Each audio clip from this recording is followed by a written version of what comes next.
It seems we did have a technical issue this whole time. Um, I was live with the streaming software, but I was not live for YouTube here.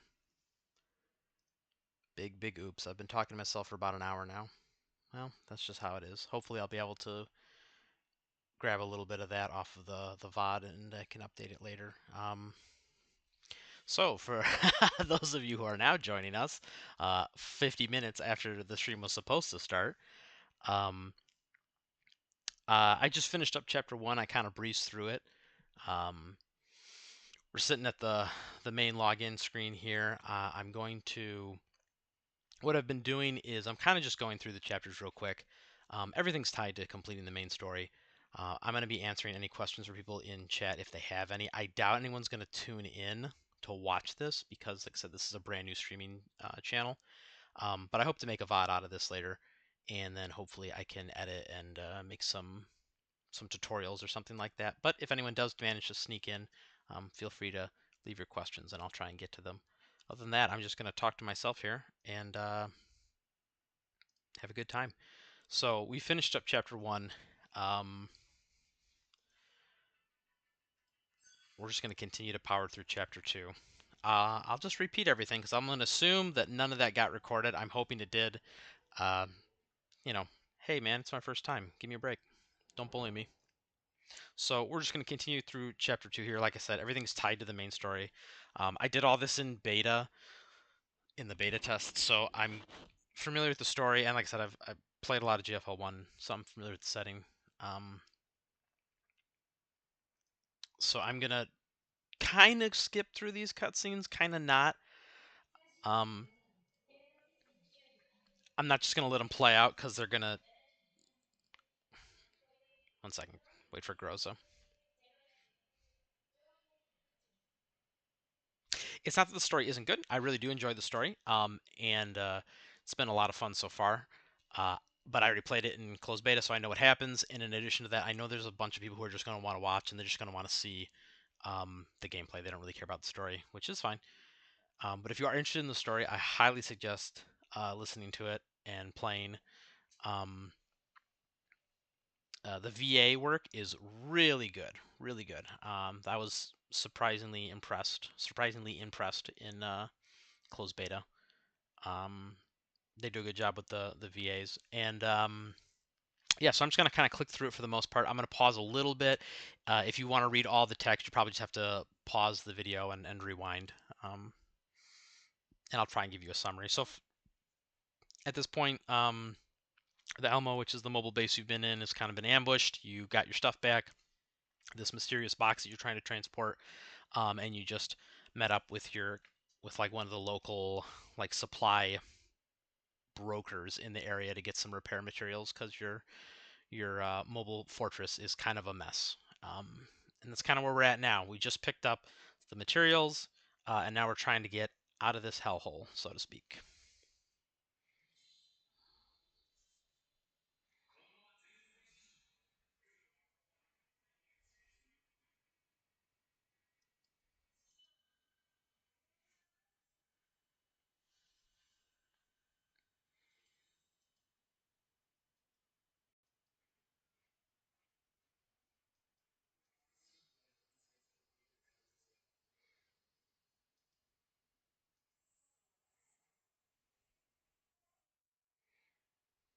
Another thing that I really like about these little cutscenes here, even though they're only 2D, they do a lot of like animations on the characters' faces, and it's makes it a little more interesting to watch.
Um, quick little lore tidbit for anyone who is not familiar with the setting. Collapse storms, they're like kind of a mix between radiation and black magic.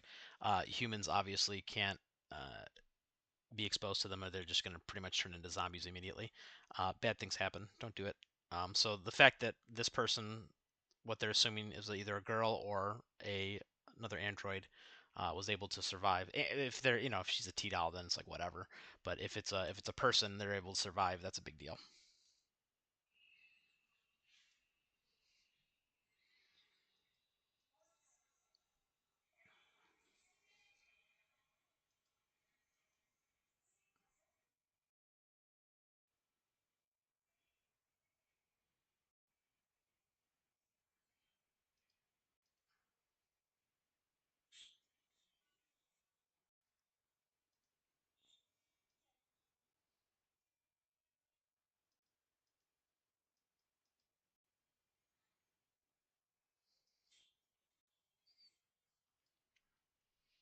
And we're being attacked again. Surprise, surprise. Um, so I'm just gonna repeat everything I've said for the first hour because I wasn't recording. So for the first half of this game, maybe more, the difficulty level is set low enough that you kind of can't lose. Um, the game doesn't really get to the point where you can have your units get killed until about chapter 5 and chapter 6. Then you have to actually start using strategy. But for the first portion of the game, everything is so like weak. You just kind of just bounces off you, and you just one shot everything. Um, I'm gonna use the auto battle up here, top right, the little icon. This one here.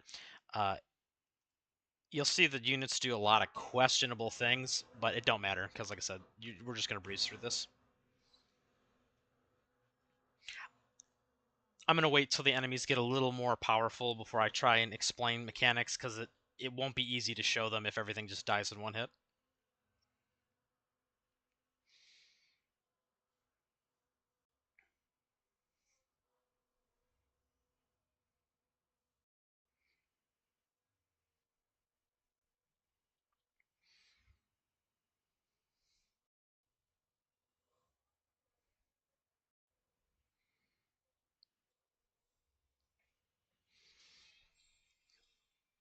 Hooray, we did it.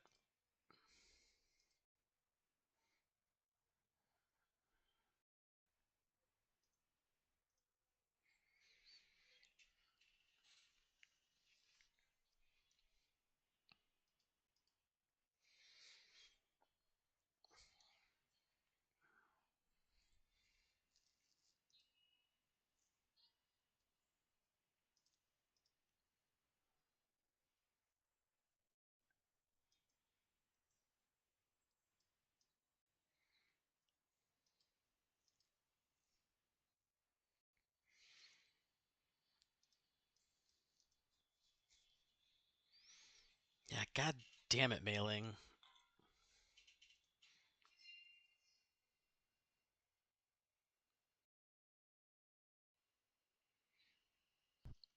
Oh, and this is a disaster too. I just had to realize that the audio was disabled. Alright, so this stream is off to a great start. We got 10 minutes of no audio from the game, and 50 minutes of non-recorded stream. So, maybe we'll just cut this out and pretend this never happened. Hopefully the audio for the game is going to be going now. Apologies for that. I'm sitting here talking about how great the VA acting is, and I don't even have it turned on. ブリーフの情報すら疑わしいんだ。その辺の賞金ハンターなんて当てになるものか。信用できない。まもなく W2069-0105 浄化エリアへと突入。グローザ、位置の確認を頼む。現在の距離は10.23キロ。距離を保ったまま前進。っていうか、確かな情報が欲しいんだったら、その進駐軍とやらに聞けばいいんじゃないの？頂上列車だよ、キャロリック。変な名前。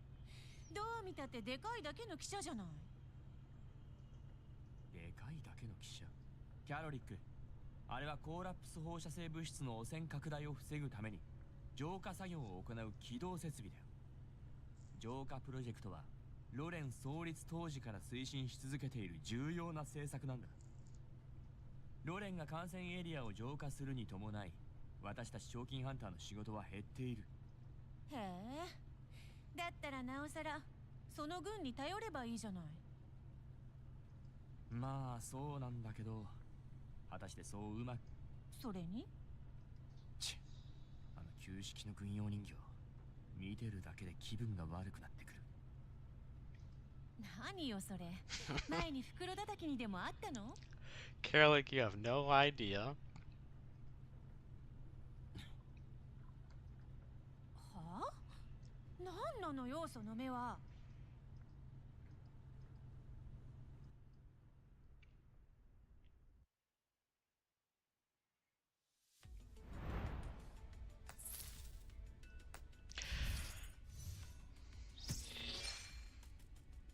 Congratulations, I logged in.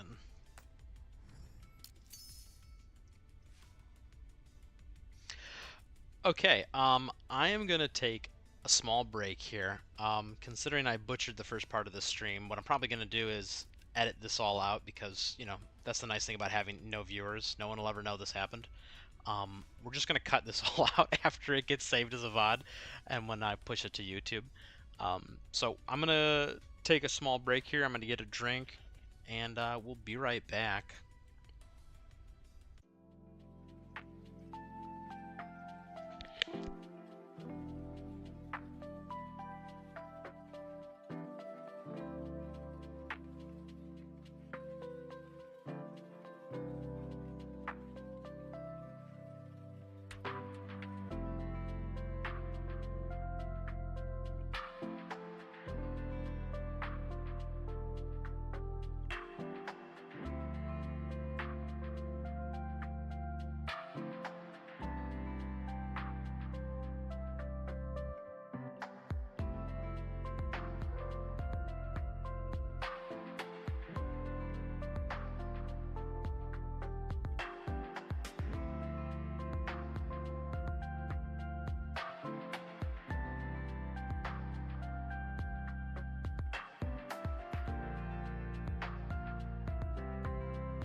Alrighty, welcome back. Um, Welcome to the stream. We're going to start from scratch here. We had some technical difficulties when I first started streaming here, so I'll just start from the beginning. I'm really excited to be here and play this game. I've been waiting for this guy for a long, long time. Um, I plan on doing just kind of like a quick playthrough of the campaign here, because everything's tied to that. We got left to unlock everything through that. So hopefully we can power through that, get a lot of that done. There's probably not going to even tune into the stream here because it's, like I said, a brand new stream on a brand new channel. So I'm most likely going to use this as a VOD, and I'm going to use this to alter, to make some tutorial videos and anything. But if anyone does slip in, feel free to leave your questions or whatnot in the chat. I will be happy to answer any questions. I played through the beta, kind of know what's going on. I'm interested to see what they've changed since the beta, but I have a feeling most of it's the same. So we're going to continue on our quest through the campaign here. We're just kind of powering through that because once again everything is logged behind it. 車両セルフメンテナンス開始。予定完了時間1033。I'm gonna try and skip over most of the story dialogue. I'm not gonna completely skip it. I'm gonna go through it. So if you want to read what's happening, go ahead and pause, and you can hear what everyone has to say. If you do enjoy the story, which, like I said, if you've played GFL1 or even NeuroCloud, the story is probably the best part of those games. So I highly recommend paying attention to the story. The voice acting is also really good. I was surprised when I played this in beta, like how well they did all the voice acting for most of the characters and for the scenes. So highly worth your time. But like I said, I know everyone not their cup of tea, so I'm gonna try and go through this and breeze through it pretty quick. Otherwise, we will be here forever because there's a lot of cutscenes. 雪が降りそうだ。雪？ああ、ホワイトエリアの都市では定期的に人工雨が降るんだ。へえ。コーラップススタ。ただの雨？汚染エリアの雪に関してはいろいろと。汚染エリアの雪はコーラップス放射線を増幅させ、エリア内のコーラップス濃度を上昇させるでしょ。空高く昇る無行の海。はあ？たかが雪でしょ。そんなわけ。メイリーより報告。中枢エリアに異常発生。支援をよ。今？指揮官をご指名よ。グローザー、行こう。キャロリック、ネメシス、司令室の留守を頼む。オッケー。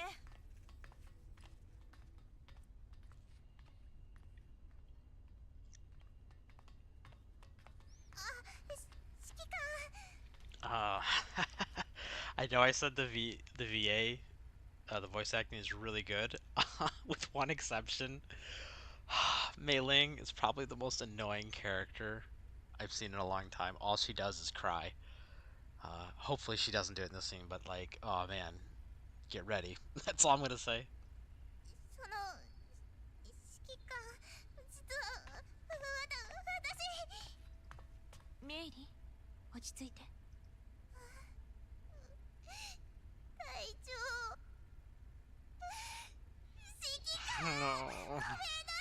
Oh my god, I gotta skip that. I'm sorry, I just can't. リストに書き忘れたわけではなく。I like Mei Ling as a character. I just cannot stand the way they wrote her dialogue. そんなはずありません。どれも大事なパーツなんです。なるほど。でもパーツが欠けているのは確かだ。仕方ない。罰としてメイリンのコレクションを。No. 前回の補充からもう半分しか残ってないです。なら。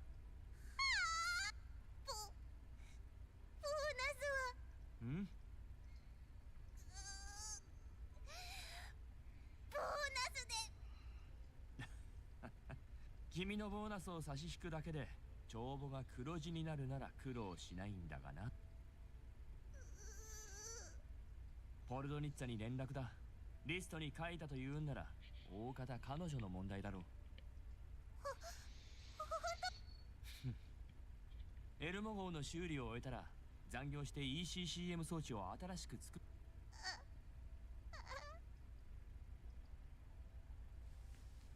メイリー、あなたを責めているわけじゃ。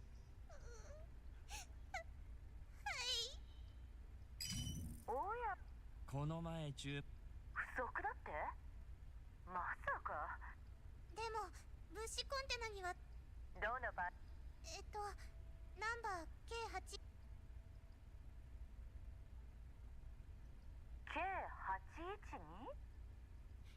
あの時は運悪くパーツを切らしていてね。代わりに何を入れたんだ。心配しなさんな。まだ不死身には程遠いよ。ほう。足りないパーツはおいおい届くさ。うん。指揮官、近頃お前さんたちを追いかけ回してるバリャーヌがメッセンジャーサービス。記憶が確かなら。なんたって極秘チャンネルを通じてメッセージを送るんだからね。ああ、そうだ。私の個人情報も絶賛販売。遠慮しておくよ。もったいない。バリャーグほどのお粗末な客が相手なら闇ブローカーは必ず。それに比べて受信する側は相当な手だれだよ。記録を削除、あるいは後者さ。メッセージは何重にも暗号化され特定の濃度へ。その方法では痕跡が残るはずだ。そこが驚きなのさ。一度に送られるメッセージは数にして10万。そしてこの10万ものメッセージ一つ一つが送り出されるたびに100万回以上の遷移を繰り返し、追跡不可能。車両を全部売っ払ってサーバーのひしめく地下基地でも購入すればできないこともないけどね。相手は一般人じゃない。こりゃまた厄介な敵。ポルドニッツァ、追加注文だ。あ？自立砲台と TNT 爆弾を。砲台は GAT20mm のロングバレルで、予備弾薬は1000発。それから35巻の福座バネを4本用意してくれ。爆弾は BDS 級、雷管とリモコン設備も追加で。おっと、ビュリダンのロバにはなり下がらないつもりだね、指揮官。配達先の座標も送ってくれると助かるよ、メイリンちゃん。わかりました。それと ECCM 装置。必要なくなった。後腐れのないよう敵をまとめて葬り去る。へえ、奴らを殲滅するためにこれを？他に選択肢はないようだからな。そうかいそうかい。毎度あり。またよろしく頼むよ。メイ、この前持ち帰った物資コンテナはどこ？ここです。指揮官、物資を詰めたのはキャロリックよ。初めてだったのもあって。 K812 つ分と同じ重さ。まだチェックしていないものを開けてくる。はい。この中は。 What's in the box? 指揮官、襲撃よ。バリアーグだわ。チッ。メイリー、修理にはどれくらいかかる？すでに8割は終えてます。全速力を維持するためには起動基地を一旦止めて電動設備とベクトルエンジンを調整しなくちゃなりません。 K812 がすぐにでも届く。修理を急いでくれ。グローザ、正面衝突は避けろ。全速力で敵の追撃を振り払うんだ。目標は？目標 W2069-0105、 浄化エリアへと向かうぞ。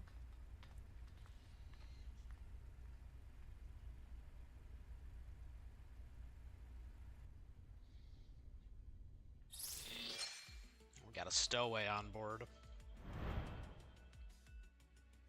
So the summary of what's going on in the story for anyone who's just picking up at this point. Commander's been kind of roaming around the no man's land doing bounties. His most recent one is he's got to collect a mysterious box and deliver it to a client. They get attacked, which is what happens at the very beginning of the game during that initial cutscene. All your shit gets blown up, stolen, destroyed, etc. Then you had a little cutscene there with somebody was in the box, little girl. After that, talked to the local parts broker and got some supplies information. That's who that Poldanitsa was. And now we're just continuing on our adventure with the Varjägers close on our tail.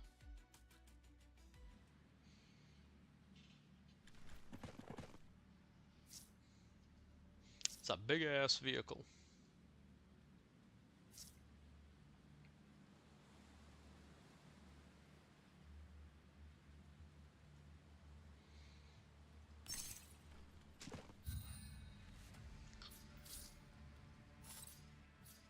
Once again, I'm gonna speed through this with auto battle because there's nothing really interesting that happens in these first couple missions.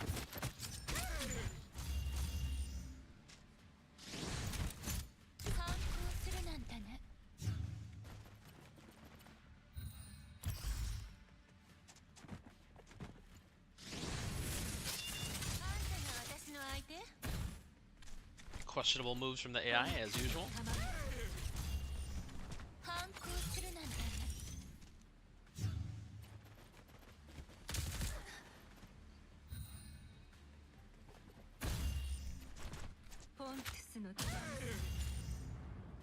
But luckily, like I said, the difficulty for the first part of the game is really, really low.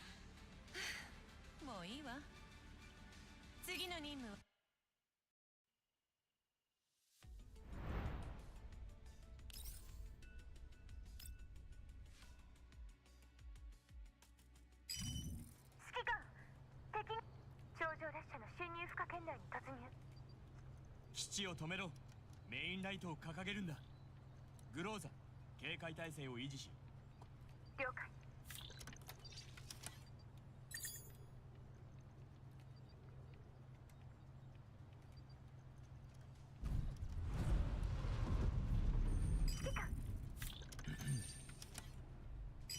数形なる進駐軍順位殿。Oh, it's the police. 10km の距離を保て。そう申し上げたはずだが。大変申し訳ありません、順位殿。感謝ね。ええ、もちろんです。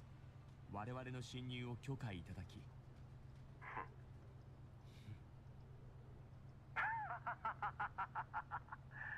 相変わらずひどい演技だ。That's just a joke. He's one of the bros. 私だと知っていながら距離を取るよう命令するとは、からかうのもほどほどにしてくれ。てっきりここをすでに離れたものかと思ったぞ。お前は運がいい。今まさにこのエリアから立ち去ろうとしていたところだ。そりゃあめでたい。後を任せられる者が現れた。かろうじてといったところか。バカには変わりないが、5年も経てばバカなりに成長もする。Trash will always be trash. Where have I heard that? その後は変わりないか。見ただろう。今の財務状況はこのオンボロ車と全く同じさ。エルモ号がバリャーグの餌食にならずに済んだのは。今度は何をしでかしたんだ。話せば長くなる。とにかくここでしばらくかくまってくれないか。まさかお前にこんな日が訪れようとは意外だな。損得感情がお早いことで。間が悪かったな。それで大したことではない。0105浄化エリアでの任務は完了した。現在次なる浄化エリアに向けて路面舗装と線路の敷設を行っている。向こうの生き袋の処理は本来我々の管轄ではないが、救難。お前の手下どもに行く。今日は雪だ。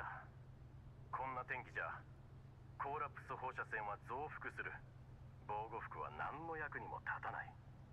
そちらの人形にとっては些細な仕事だが、あのバカどもを行かせたらどうなるか分かったものじゃない。曲がりなりにも奴らの上司として年末年始には必ず親元に返すという約束を。That's how you know Vladimir's a real bro. Vladimir will bring his guys home. What a guy. それは泣かせるね。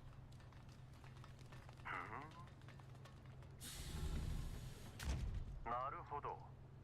新しい人形を引き取ったのか。相変わらずた趣味であらせられるようだな。 I don't like the way you said that, Vladimir. I have a feeling you're judging me here. 皮肉はよせ。この辺りの環境情報をくれないか。環境情報あるにはあるが、この天候じゃ手下のバカどもは執務室にすら入ろうとしない。情報がどこにあるのか調べるのも一苦労だ。報酬は？報酬？偉大なるブリーフ認定の賞金ハンター殿は我々のような貧困かつて。報酬がない。順位殿、お言葉だが、さて、思いやりに欠けているのは一体どちらかな。おかげさまで。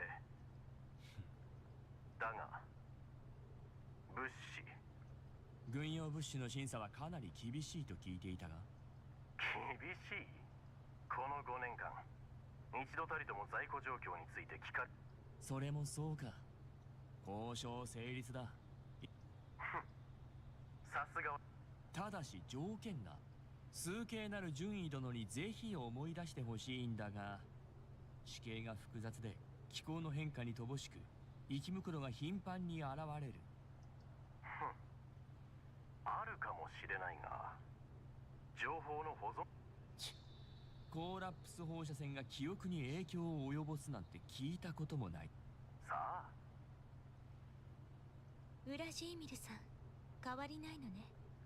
ああ、相変わらず損得にうるさい。奴には軍人よりも闇ブローカーの方がよっぽど。依頼内容及び周辺情報を取得したわ。行こう。順位殿の記憶の旅が順調。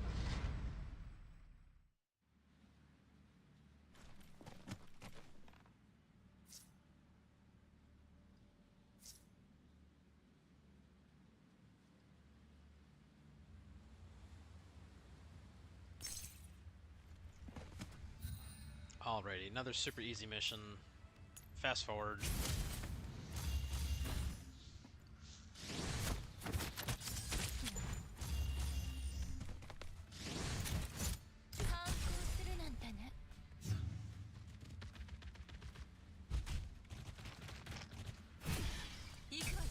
See, on the higher difficulties, she probably would be dead right now, but...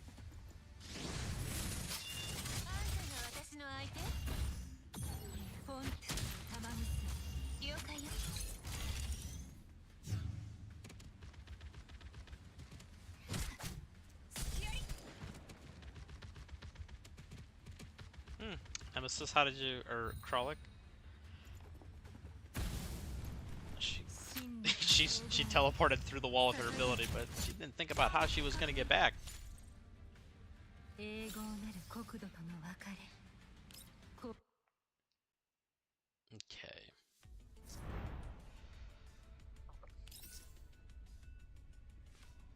Oh, they like they like really want you to view this cutscene. 生き袋の相当完了よ。順位に連絡を。終わったのか。指揮官殿の行動力には驚かされるよ。What's up, Vlad? お互い様だ。物資はすでに手配した。0105エリアのグローザ、エレベーター。了解。それでポートベスト。コーラップスストームが年中吹き荒れるだけの単調な気候である他に。それはまた単調なことで。それによる影響からか、このところ多くの生き袋が生息し始めているらしい。おまけにブージャムも目撃されてる。 The Boojum. 他には？以上だ。この辺りは現在新たな浄化エリアの建設に向け整地中だ。生き袋駆除。ポートベストの危険指数は非常に高く、近づこうとする者は稀だ。環境情報も。ポートベストの情報。正気か？ブージャムだと。私はお前を形勢を見極めることに長けた人物だと思っていた。 The Boojum. 順位殿からのサポートは？毎晩眠りに入る前に。 Hell yeah, Vladimir. You send those thoughts and prayers. お前への祈りを捧げるとしよう。なんて献身的かつ気前のいいサポートだ。助かるよ。聞いたわよ。ブージャムって何なの？ Wow, Kurlik, you don't know what a boojum is? Wow, how embarrassing. 複数の生き袋からなる特殊な生き袋よ。発生する原因から条件、群れの状況に至るまでの全てが不明。現在観測された個体から推測。平たく言えば、今遭遇したら確実に全滅するレベルのモンスターってとこ。形の異なる鳥たち。え？何？海岸より離れし子たち。終わらぬ黎明。は？キャロリック、ネメシスは何と？生きてるけど死んでいて、動いてるけど動かないもの。ポートベストの情報を取得。この確かにぴったりだ。ぴったりって、ちょっと待ってよ。これから何？箱は確かに問題だが、バリアーグはそれ以上に厄介だ。メイリンに ECCM 装置を作らせればいい話じゃない。信号を遮断したところで一時的に追撃をしのげるだけ。指揮グローザ、ほら。ポートウェストのこことここ、それにここ。リスクが大きすぎる。増援を呼ばれるかもしれないし、たとえ生き袋を使って奴らの数を減らせたとしても、ブージェムが出てきては本末転倒だわ。順位の話が正しければ、ブージャムが出現する確率はゼロに等しいはずだ。もしかし急流をかすめる流行。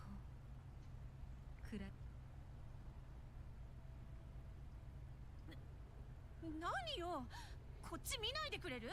私にだってわからないんだから。その反応を見るに芳しいニュースじゃなさそうだな。ブージャムのリスクも考慮すると、ポートベストに長居することはできない。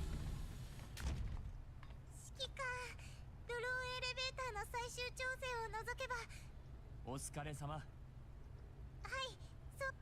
自立砲台を調整して今すぐ組み立てておいてもらえるか。なんとか頼むよ。未登録の人形が出現。位置は ZP-0943。すぐ外よ。何ですか？下がれメイリー。出れ。Knock, knock. 開けろ。動くな。待って待って。いや、すみません。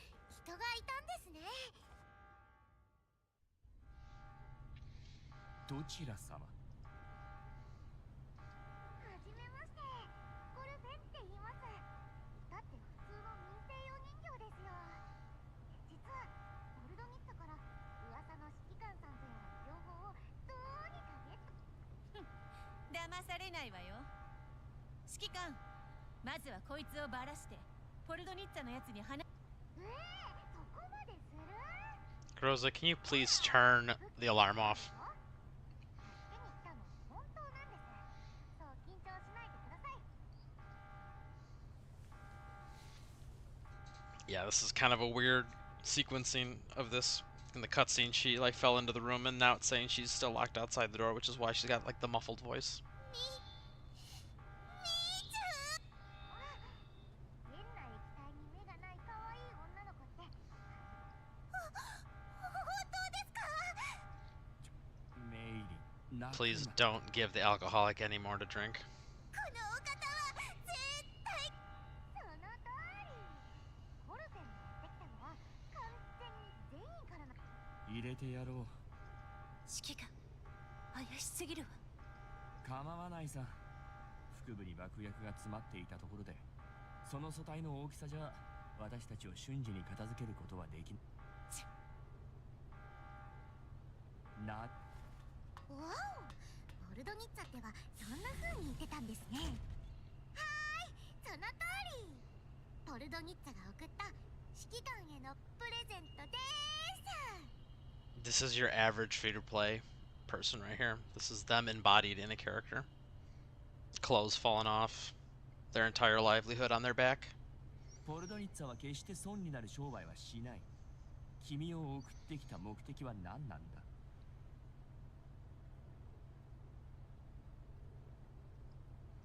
ポルドニッツァは指揮官が戦術人形を必要としてるって言ってました。で、コルフェンは常々戦術人形になりたいと思ってたんです。ね、戦術人形になりたい。その通りです。ポルドニッツァから聞きましたよ。それはどうして？どうして戦術ポルドニッツァに指揮官は人手が足りてないって聞いたんです。戦術人形に生まれ変わったら戦力として使ってください。いや、そうではなくて、戦術人形になるだけならポルドニッツァの下でも可能だ。それはもちろんポルドニッツァが指揮官のお役に。君は中央陸軍第6総合病院の医療サポート用人形だろう。Busted. 左目の瞳孔の識別コードは中央陸軍 EFR のものだ。軌道736汚染防護班、いや第11領護科学防護隊か。うわあ、さすがは指揮官、すっごい洞察力ですね。どこの医療班出身なんだ。私でよければ本来の所属班まで送り届けてあげよもうどこにも属してなんかないです。そうなのか。数ヶ月前第11防護隊が生袋討伐任務で全滅したと聞いた。私はもうどこにも属してません。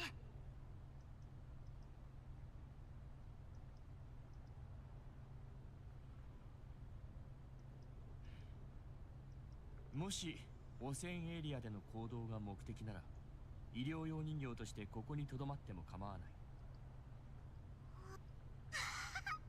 ポルドニッツァの話と違って。ポルドニッツァは一体私のことを。指揮官のこと完全に把握してましたよ。医療用人形ってだけでもここに留まるには十分だ。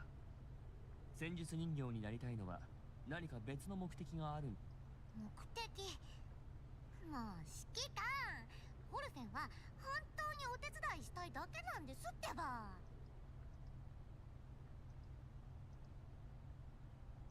どう？ Yeah, dude. Come on, Gross. Let's give her a gun. What could go wrong? 相手はバリア軍よ。戦力が多いに越したことはないわ。だが彼女である必要はない。迷ってるのね。確かに迷いはある。きっと彼女の身に何かあって。以前の私たちと同じように。ポルドニッツァの推薦なら少なくとも敵ではないはずだ。もちろんですよ。コルフェンはどうした？指揮官、たった今機動基地の修理を終えました。まだ自動砲台の調整がの。メイリン、手持ちの仕事を終えたらまずは人や。わお。ということはお礼ならメイリンに。ありがとうございます。おかしな液体が好きな可愛い女性の方。あ、目の下にクマができてますよ。コルフェンがマッサージしてあげますね。いつまでグズグズしてるつもりよ。正規 Yes, 順延 Karlak. Now we have a 4-man squad. We can actually do missions. やけに嬉しそう。コルフェンの改造を終えたら1430にオッケーです。各自休んでくれ。皆さん。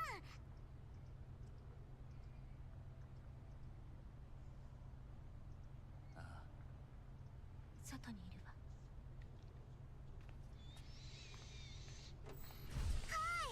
何かご用ですか、指揮官。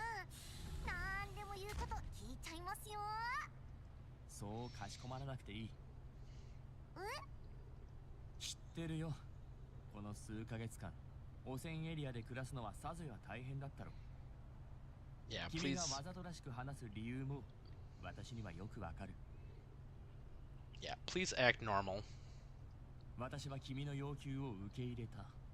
私や他人に取り入ろうとしなくても君がここにいていいという点は何か他に目的がある。その目的を達成するにはここに残らなくてはならなかった。目的が何なのかは聞かないでおく。ラインって何ですか？レッドライン。この車両に乗り合わせているメンバーは人間か人形かにかかわらず誰もが私の家族だ。君の素体、そして君のメンタルはこの世から跡形もなく消えることになる。これわ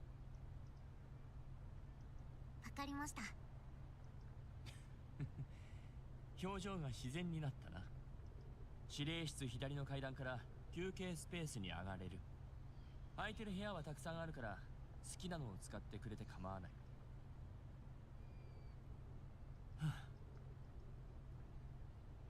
うわあ、とってもめんどくさいことでも起きちゃったんですか？コルフェンが手伝ってあげましょうか。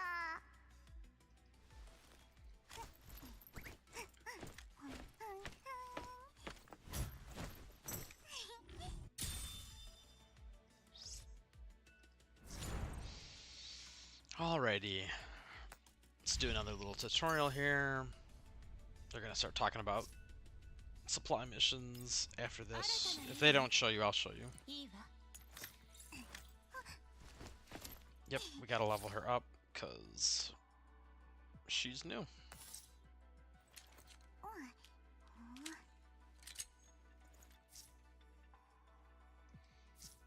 Oh, never mind, this is gonna introduce the dorm features, which I'm sure a lot of you are probably already familiar with.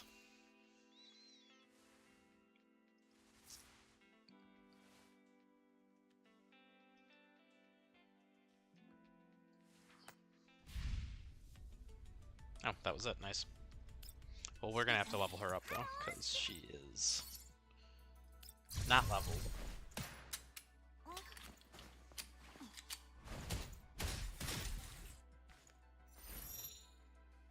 So I'm gonna try and go through the main campaign here with the Elmo squad. ちょっと。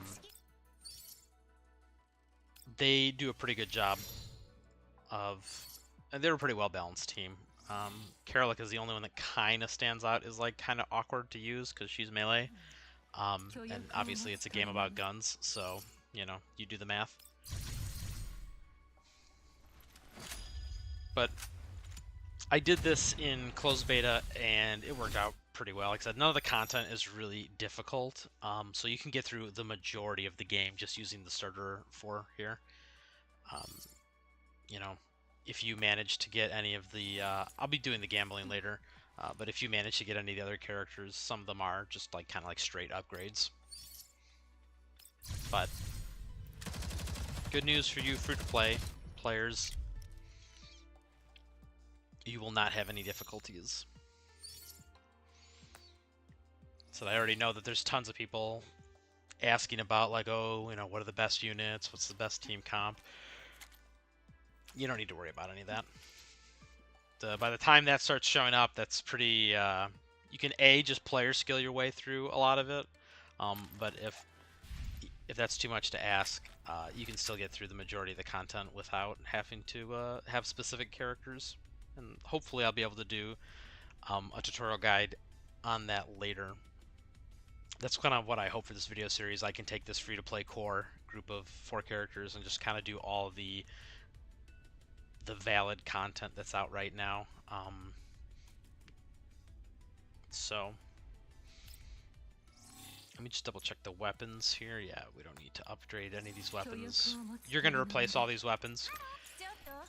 So that if you're not already playing the game, you get a blade, a gun, and I want to say this as well through the beginner evaluation here. So yeah, you get the 4-star weapon for Karalik. You'll get, yeah, okay, 4-star weapon for all of them through this main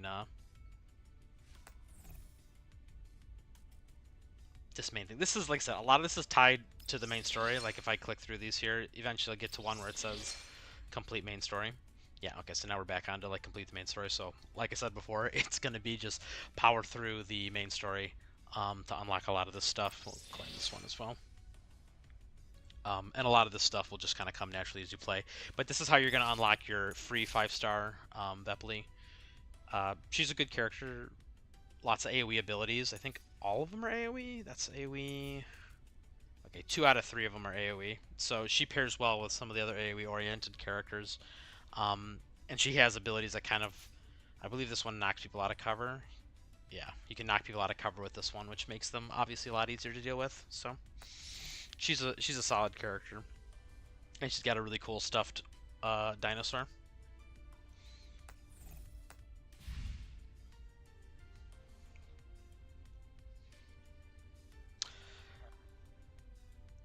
I will go through all these notifications later, and I'll do it off stream so I don't bore you guys to death. So this is the farming missions. So Rosa gives you a quick explanation here. Essentially, this is the same. This is what you're going to spend a lot of your... Did they change the name of these? No, not this. Okay, they're still called intelligence puzzles, which I think is a really dumb name, personally, but this is like your, if you played Project Neural Cloud, these are like your keys, or like in Honkai Star Rail, it's your Trailblaze Energy, or Resin, or Stamina, or whatever you want to call it from other games. That's what this is here, this 138 out of 180 here.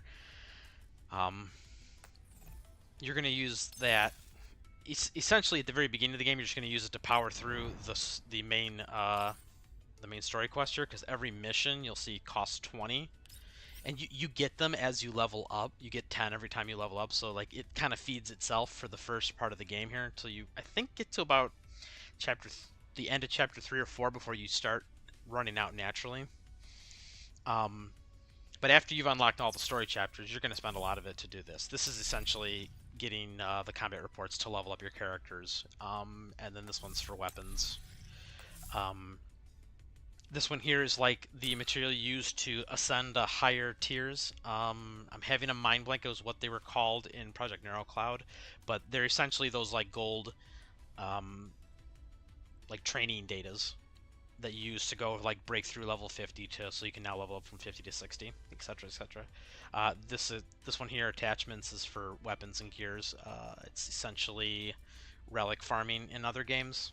The last one's the only one I want to kind of point out, the Sardis Gold here. This is your generic currency that you use, but you'll notice this one is actually capped on how many times you can run it per day, and I would highly suggest you use up all your runs per day on for that, because you will get kind of stalled by this very quickly. When it comes to calibrating equipment and unlocking other parts of the game, like there's like it starts to exponentially increase how much of the Sardis gold you need. So you will run into situations very quickly. Well, you will wish you had more. So that's your pro tip. Once this becomes unlocked, make sure you do the 2 per day. I heard that it gets increased. Some of the players on the Chinese server are saying it goes to 4 per day, but it does not look like that is what's happening right now in the English version. So all the more reason to make sure you do the 2 per day.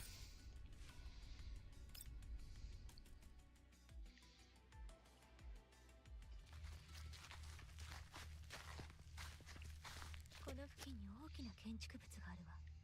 周囲には障害物が多いから。じゃあこっちの道から行くわよ。大きな建築物ってあの製鉄所のことですか？わお、キャロリックちゃん。はあ、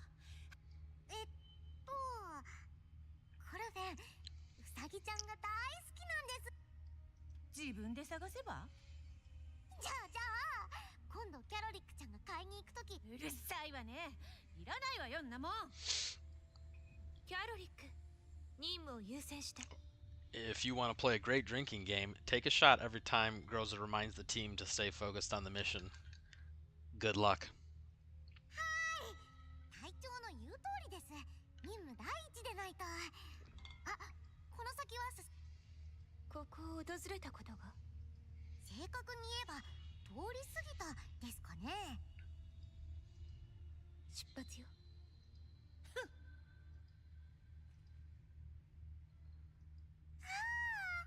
隊長ってばコルフェンのこと信じてくれるんですか？コルフェン。はいはい。指揮官はあなたを受け入れた。すなわちあなたはもう部隊の一員よ。あなたが自分の考えや目的を持っていたとしても。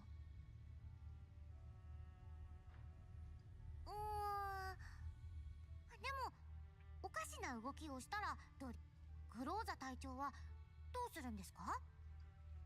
その動きがどれだけおかしいかによるわね。どれだけおかしいかだって。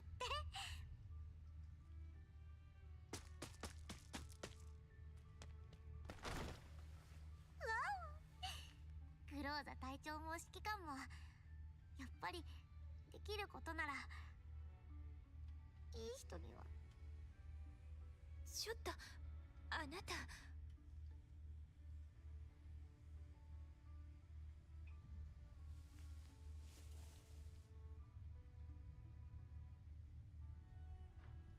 ねえ、行くの行かないの？それじゃ。 Let us be off.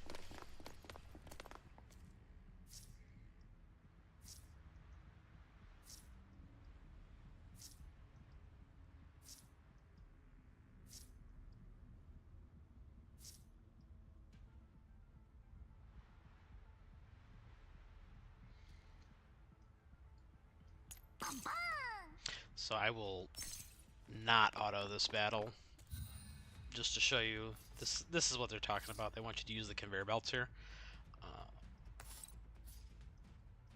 There's two types. There's the ones where you can just activate the conveyor belt, and then you'll see, woo, it'll send you to the end. There's also later on conveyor belts that just automatically activate at the end of the turn. So we'll kill this toad here, and I think we'll just hang out.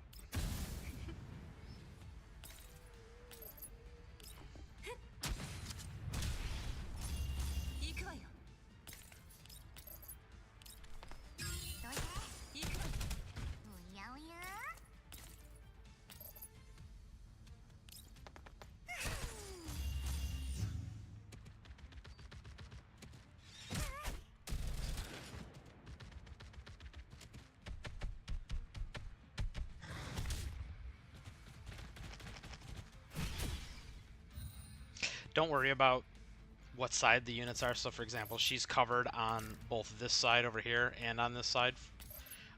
Despite the fact that she's leaning up against this one, it's actually covering her on both of the sides.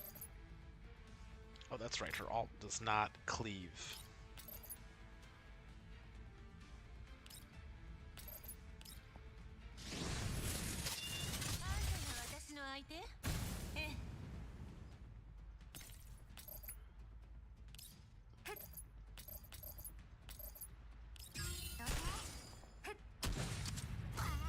Like I said, at this difficulty, everything just gets one shot. Doesn't really matter.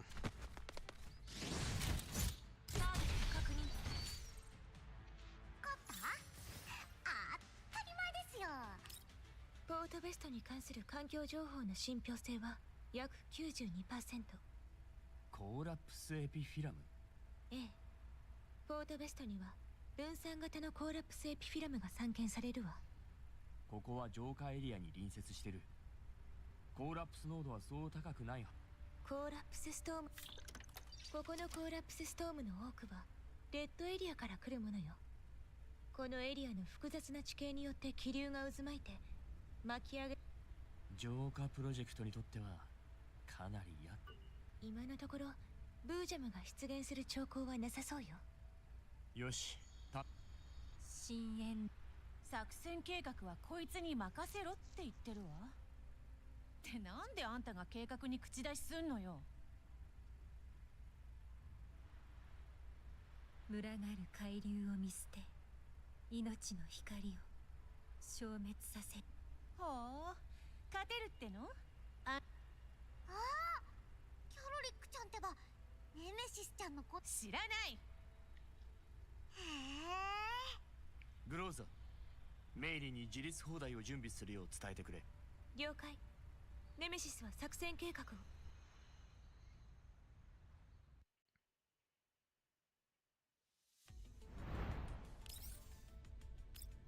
We're zooming.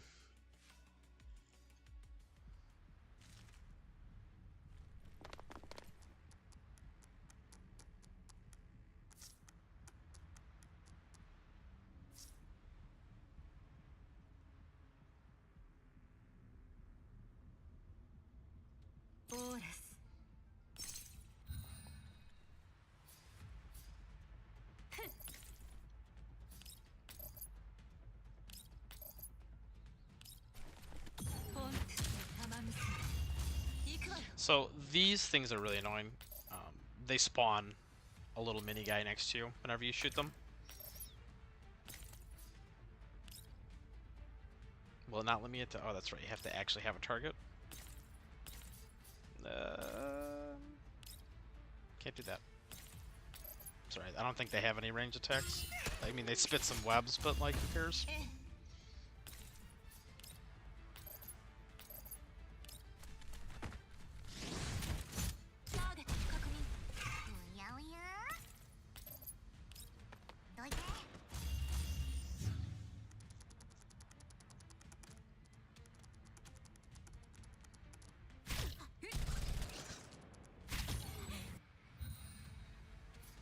So I'll talk about cover and stability a little bit later when we actually get to enemies that need it discussed. Like I said, right now everything's just kind of dying in like 1 or 2 hits.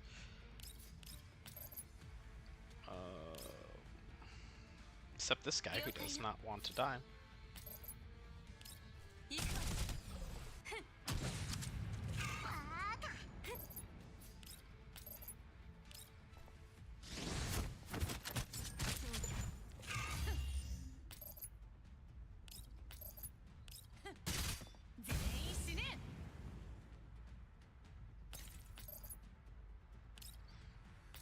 Just the one that heals when it attacks. I can never remember. She's got 2 abilities and I can never remember which one does what. And that one heals. Okay, this is the targeted heal. This is the attack something and heal. Not that it really matters for this.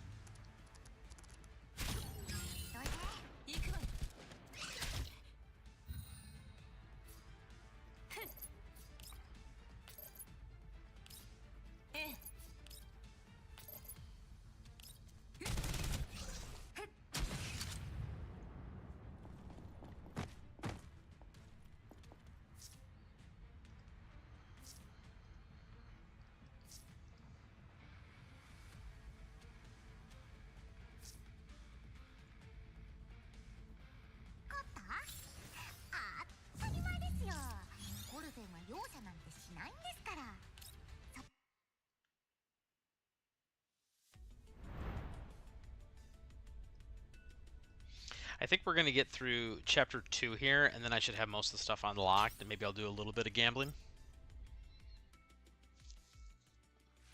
I don't remember how many tickets you'll have at that point. Although I guess it's probably a little inaccurate, because in beta they were just like handing us tickets because they wanted us to test out everything.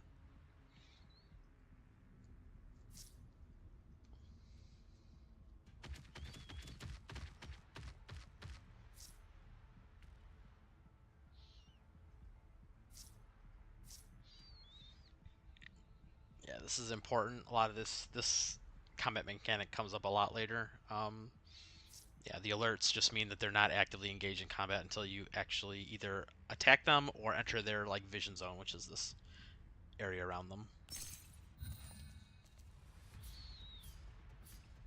Let's rotate this. Can I? No, I can't.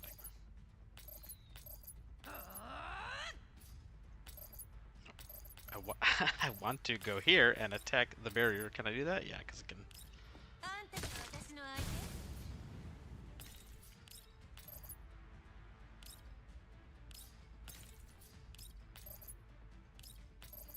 Alright, so I guess I'll explain this now a little early. So normally when you attack an enemy, if they're behind cover, like so to ignore this guy's cover here, I would have to come to this spot, which I can't do. I could also stand right next to him and shoot him, but that obviously puts me... Well, actually, you know what? Let's do that, because they're not on alert right now, and since I haven't attacked them, they're not going to actually aggro. So even though this is, like, not a smart thing to do, it's fine, because they're not actually going to attack. This is something new. I don't remember seeing these E's. I'm assuming this means they ended their turn, so...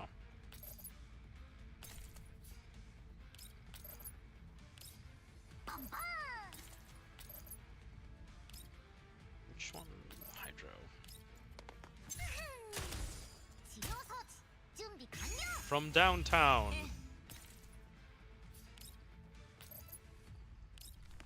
Once again, on higher difficulties that would actually hurt, but...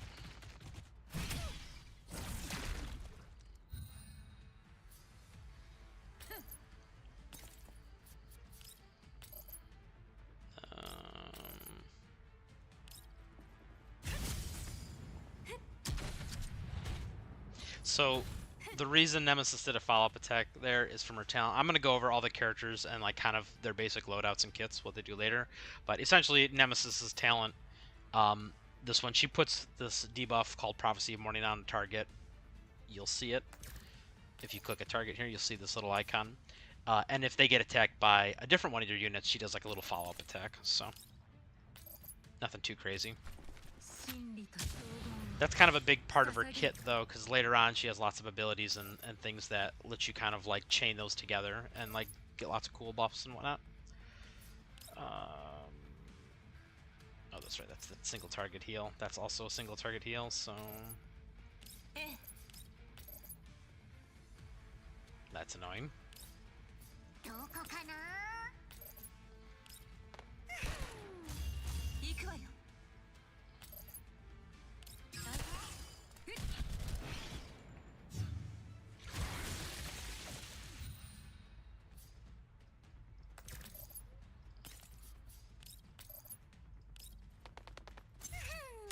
And shoot a heal over to Groza. Oh, never mind.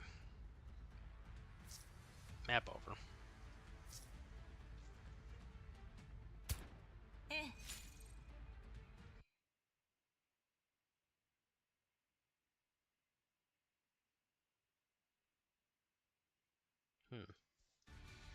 次の任務は例の箱およびその周辺は A ポイントに設置した自立放題でカバー。キャロリックは沿道の爆破地点 B1 から B4 の設置完了。爆破に成功すれば中規模車体の 70% 以上を無力化できるはずよ。自立放題の迎撃および警戒システムは至って正常。防御範囲内に異常なし。メイリン、起動基地の状態は？治りました。メイリンちゃんどうしたんです？そうそう。 Please do not get the mailing drunk. パズルゲームですか？ Oh, did this get fixed? This was a weird dialogue in closed beta. I just want to read it.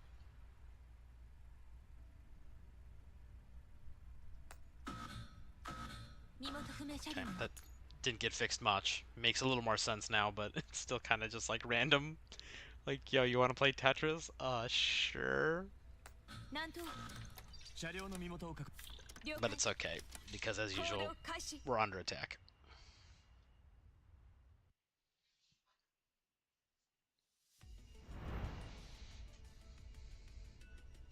Alrighty, bros. I'm gonna put the stream on pause for a second here because I need to check some of the settings. I want to make sure that the bitrate is all set. So I'm gonna put you all on hold. Be right back.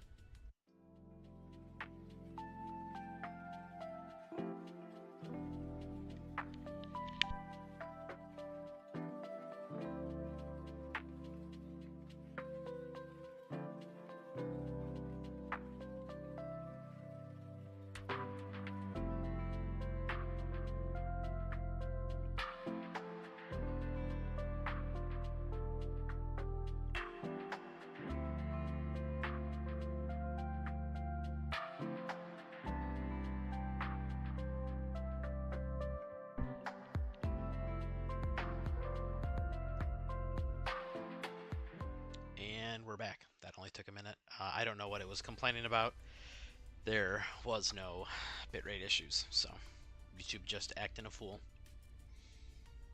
We're getting closer now. A lot of story to do, though. There's like 3 story nodes. That's what I was saying about skipping everything. It's a lot of story, which is good. Oh wait, she's done. The story is good. I don't have any issues with the story. And if you enjoy it, power to you. But like I said, I just don't want to go through it on the stream because, you know, you should probably do it if you're going to play the game yourself. And if you just want to see the gameplay, like I said, it'll just take us forever. Like I said, I'm pretty sure 80% of this stream has already just been me clicking through dialogue, and about 10% of it has been me actually playing the game. So. 画面を回してくれ。信号を確認し汚染エリアで攻撃開始予定。メイリン B1 をターゲットに設定。座標情報の同期を維持。グローザー。了解。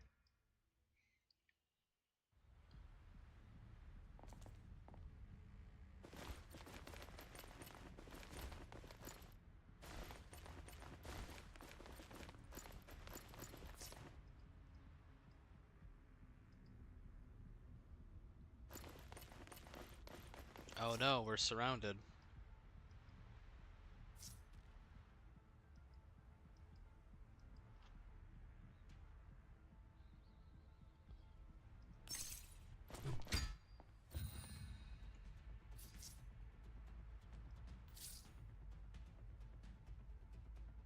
Yep, this is very straightforward. Oh yeah, whenever you bump into new enemies, they do these like little explanations of what they do. The basic guys, you can just kind of ignore all of it. The bosses, you'll probably want to read what they do, but we'll get to them later. And some of the elites have some special stuff, but for the most part, they're pretty straightforward. This should allow me to go again, yep. So when she ends her attack, if she's the only like allied character by that enemy, she gets to move again to get to a safe spot, which is why I kind of ran out there into the middle of nowhere. Does it really matter? Just gonna one-shot everybody. So much for that elite.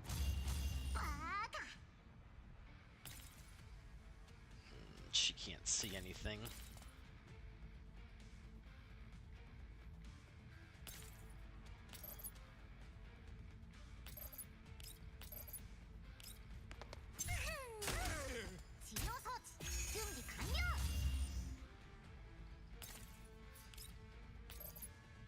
Really?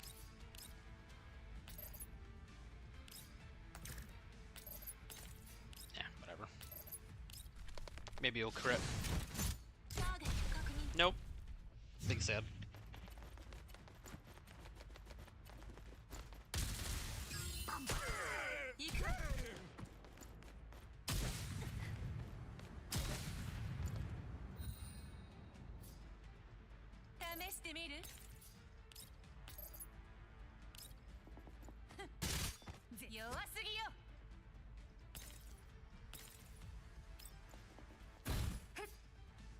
Wow, who would you like to target? There's so many choices. Sure. 捧げん。 Can she? No. Oh well. Probably should have lined that up better so that I could have had Nemesis's talent proc on somebody.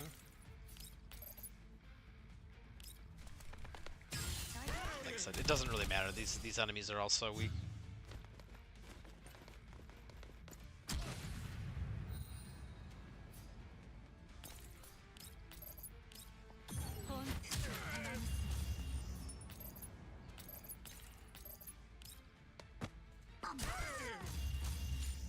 These pieces of cover are destructible as well, but 当たり前ですよ。ゴルフェの容赦なんてしないんですから。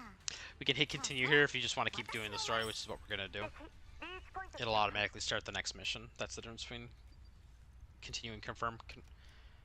Confirm takes you back to the menu, so you can pick something else. 爆破用意。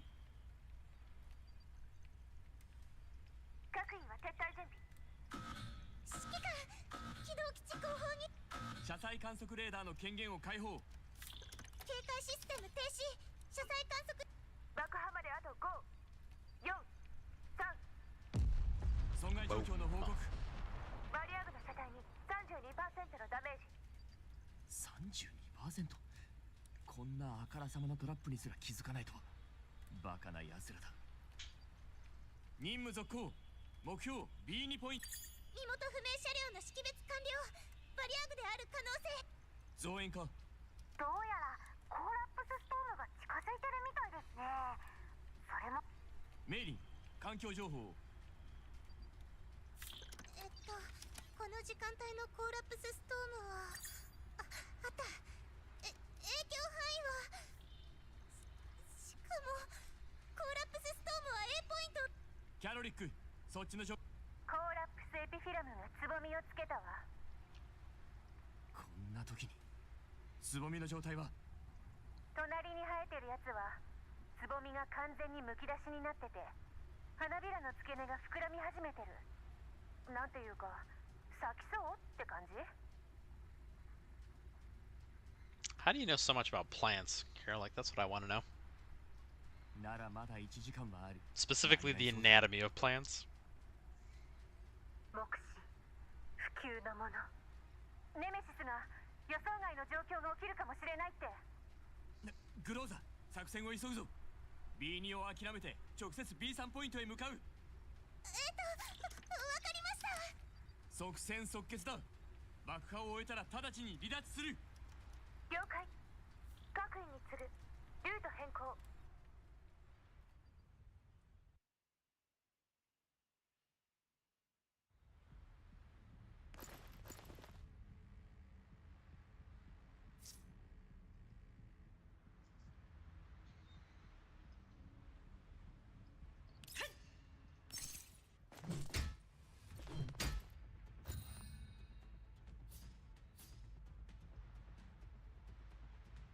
Should I just have her run up to the barrel and blow it up?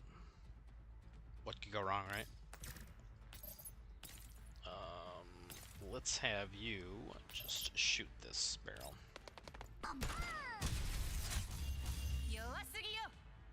And then you can just kill this guy. Now this side is all clear, and we'll just bada bing, bada boom. That's like there should be another barrel here, yeah.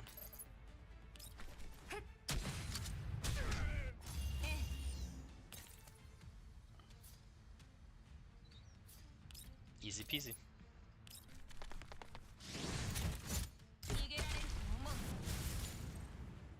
当たり前ですよ。ゴルフェは容赦なんてしないんですから。そうそう。私の前に立つものはなんだ。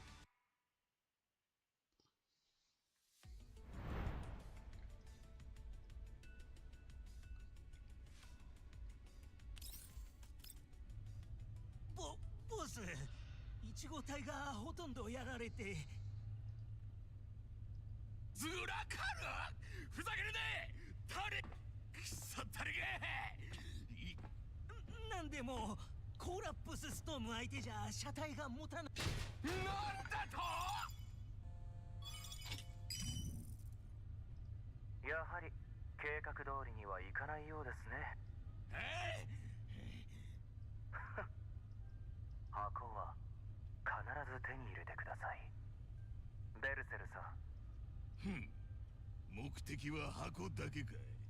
ご理解いただけてそのしけた箱のために俺様の車体が消し。あなたの必要とする補給品はすでに送り。なるほど。ついでにコーラップスごときに怯えて逃げ。我々の関係は至って単純です。私は箱が欲しい。そして貴様のような後ろで縮こまってるだけのゴミクズが俺様に指図しよったのか。もし失敗するようなこと。なんだと。ボス、目を光らせてるのは1号隊のやつらだけじゃない。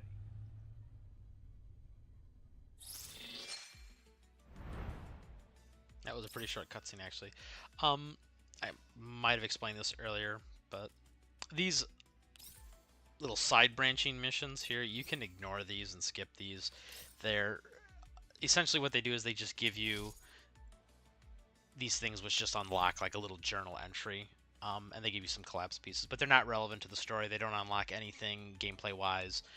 They're just like little side missions you can do for more experience, or not even experience, actually. You don't even get experience for this.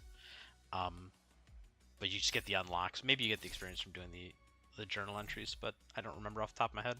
You will need them to complete this, which does give you tickets for gambling. But yeah, you can come back and do those, because like I said, it's most important just to go down the main storyline here and get this so you can actually access all the features. And this is the part you get the commander experience from.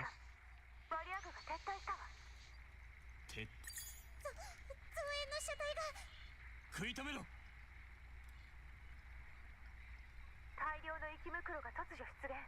包囲されたわ。現在交戦中。17分後に離脱。コーラップスストームの発生。エピフィランの開花。はい。グローザ、作戦変更だ。爆破地点を移す。すべての爆薬を。敵の行動経路算出完了しました。設置地点を確認したわ。今のとこ急げ。最悪の事態を迎える前にポートベストから撤退するぞ。Yeah, what could be worse? Boojam! そうならないことを祈るよ。グローザ、ネメシス、コルフェン、設置を終えたらビーゴポイント付近で待機し、爆薬。はいはい、絶対沸騰せしとち。爆破を終え次第、グローザ正体は即座に起動基地へと帰還せよ。キャロリックも箱を置いていくの？ああ、了解。各位作戦変更。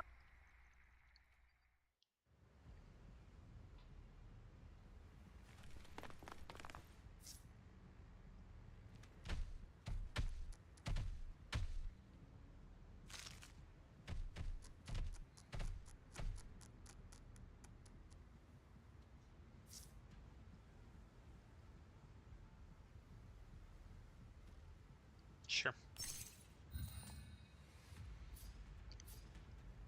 So normally this might be a problem if you were totally surrounded, but as I have explained, everybody just falls over.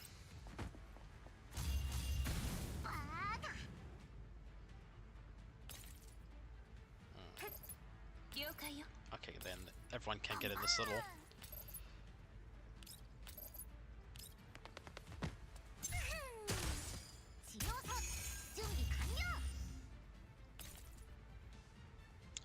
Let's go to here and...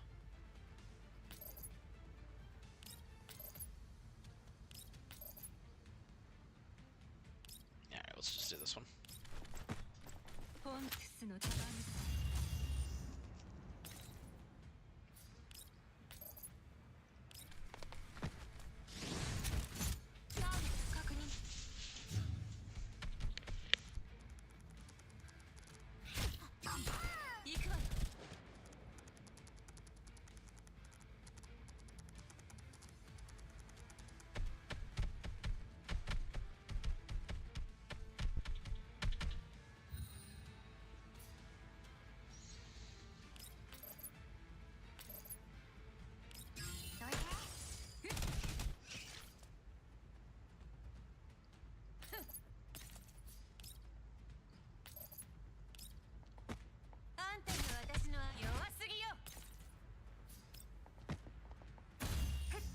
said, I'm try-harding this a little too much. Like I said, this is not really needed.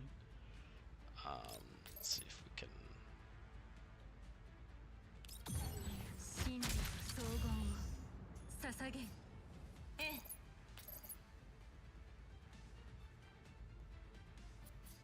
Can I? Nope. Can I? Nope. どこかな Well, you just hang out here then. パンパン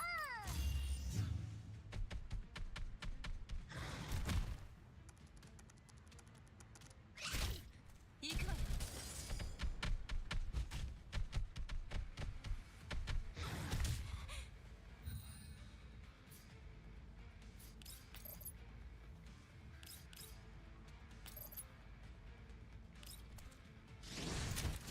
逃げられると思う。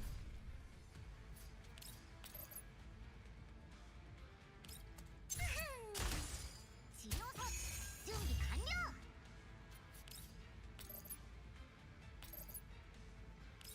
試してみる？ Let's see, can she kill both of these? She cannot. あんたが私の相手？ But I think I can mop it up, yep.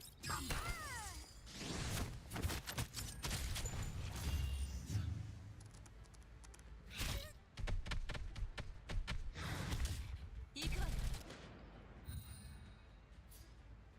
So usually you don't want to face tank melee attacks like that, but, you know. 隙あり。おやおや ポンクスの玉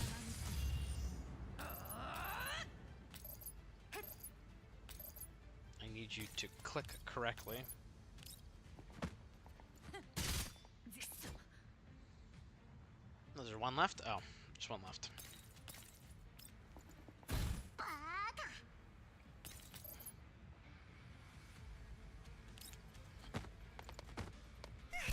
Crit. No.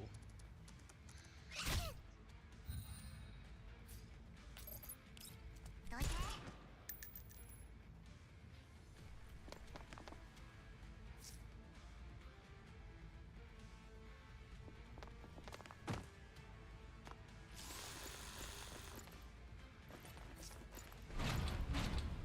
Surprise.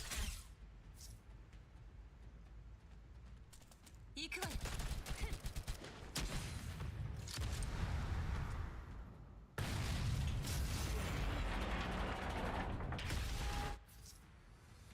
行くわよ。任務完了。みんな、けん。 E5 ポイントが起爆したわ。損害状況バリアグの増援世帯にな異常についてはこちらの小隊に異常撤退エピフィラムまだ30分しか経ってないはずだ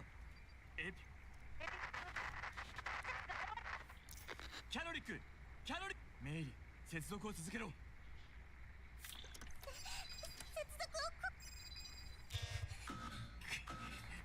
グローザ Guess who it is?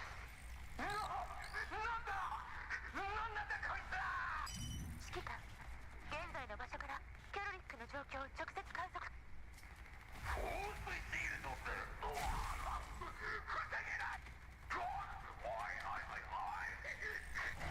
悪の状況に指揮官脅威レベル5のコンメイリキャロリックに接続をすぐに撤退させろ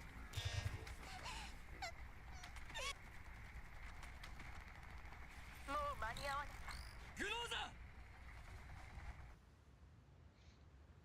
Who could have foreseen this happening? Yep, another cutscene.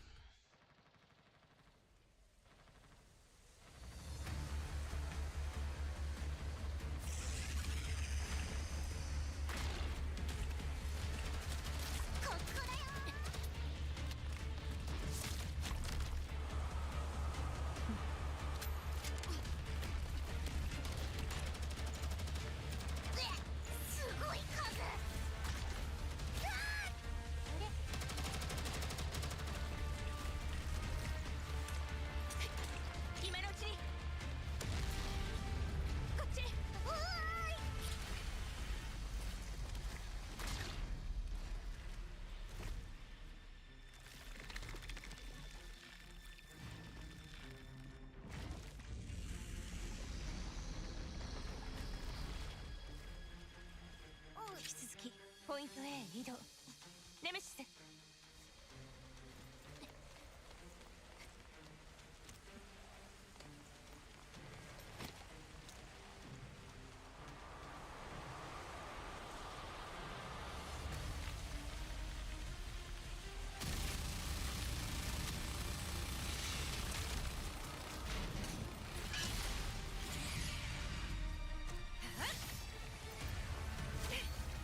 もしもし、隊長、隊長。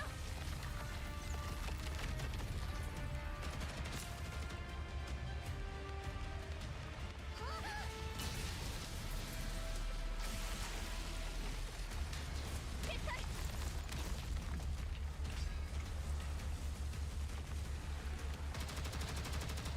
行って。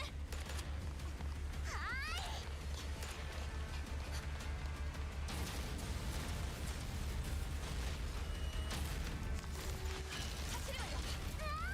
帽子が落ちちゃう。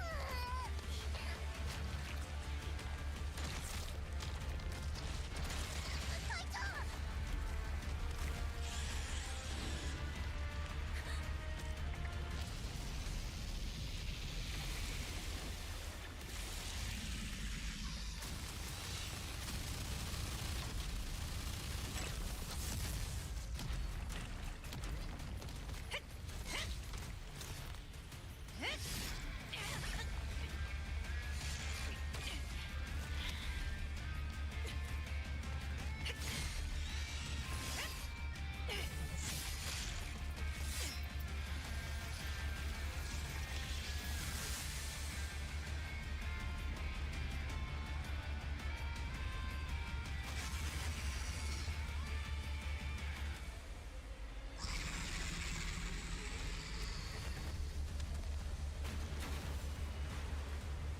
あのデカブツ逃げてる？ネメシス、援護射撃。ここで仕留める。閣僚回帰。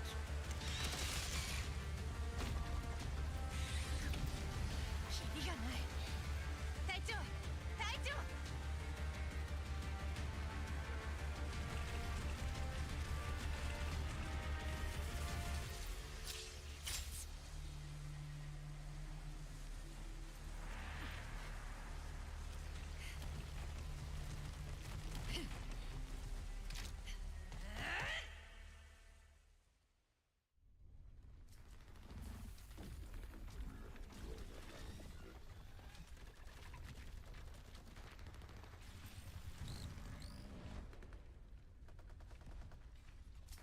ネメシス、右から援護して。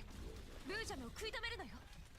まとわりつく西の海岸のクミナです。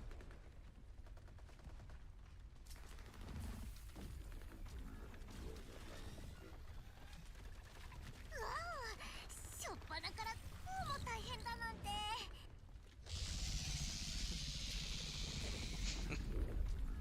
The Boojum just re. あのでかくて危険なやつは箱の方に向かっていきましたし、この隙に撤退してはどうでしょう、隊長。ネメシス、支援を続けて。隊長。素体があれば人形は何度だって再起動できるんですから。みんな無事に帰ることさえできればキャロリックちゃんも絶対に元通りになりますって。 Yeah. Except you forgot the part where we're broke as hell and we don't have spirit bodies. もしかして指揮官はあの箱が気になってるんですか？コルフェ、はいはい。任務を続行して。出なければ立ち去りなさい。今ならまだ逃げられるわ。ここを離れて次の仲間を見つけるのよ。へえ、クローザ隊長、なんだか怖いです。今撤退すれば素体一つの被害で済むんですよ。もたもたしてたら被害がもっと広がっちゃいますよ。それでもいいんですか？あなたが医療部隊の仲間を見捨てたようにキャロリックを見捨てろと。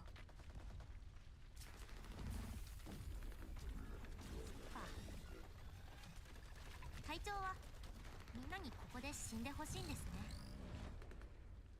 なんですって。こコルフェンは一度だって仲間を見捨てたりしてません。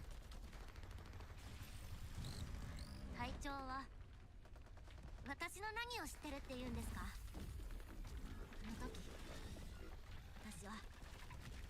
私たちは決してお互いを諦めたりしなかった。でも今はキャロリックを見捨てようとしてるわけじゃありません。替えの利く人形の素体なんですよ。諦めたところで何か困るようなことでも、それとも私たちや指揮官はみんなここで死んでしまえって言うんですか？それがあなたの目的なんですか？隊長！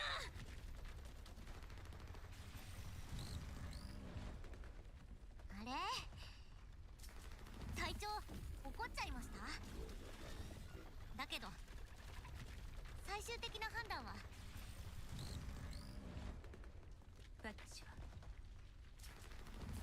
私たちはここに残るわ。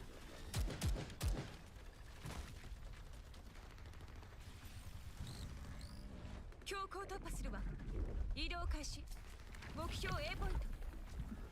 安寧は旋回し推移し凝縮する。コルフ！ありがとう、ブローザ。さよなら。行きましょう。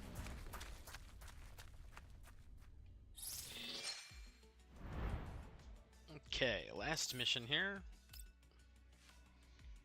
This one is... it's hardly even a mission.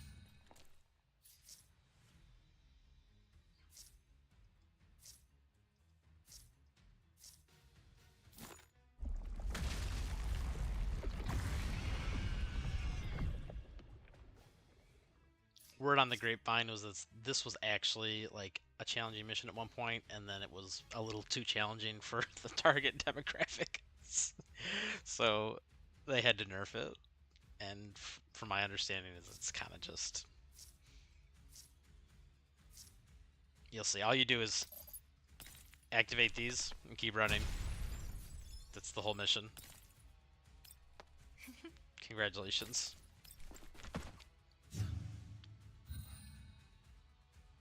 Hey, look who's back.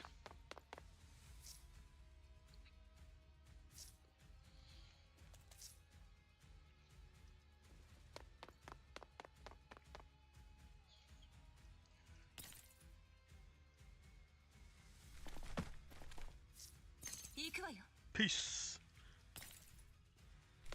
Yep, that was the mission. Literally take 2 steps back.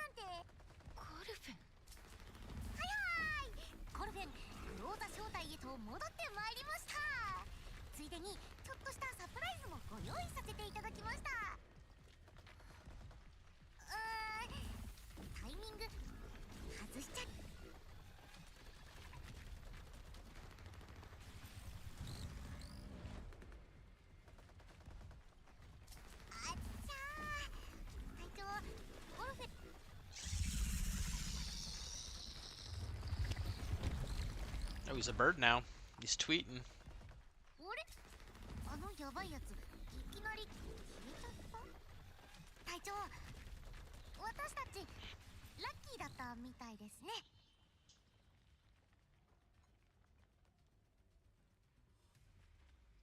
ネメシス、工場へ。隊長。コルフェン、ついてきて。はい、隊長。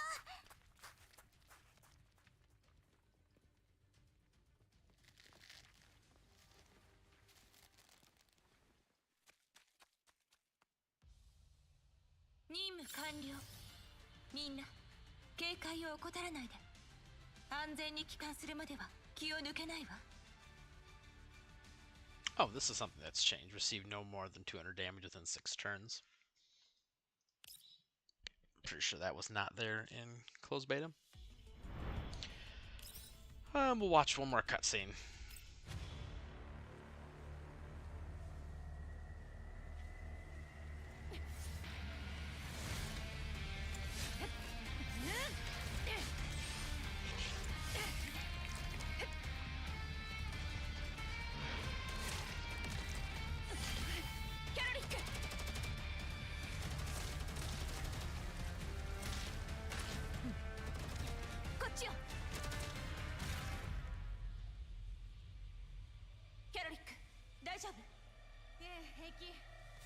あんたたちが来たってことは指揮官も無事なのね。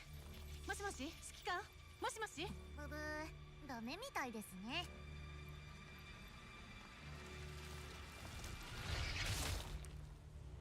混濁した叫び、燃焼、死してなお生きる。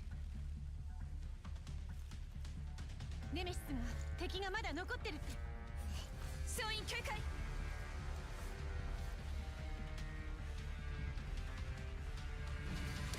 ありゃりゃ。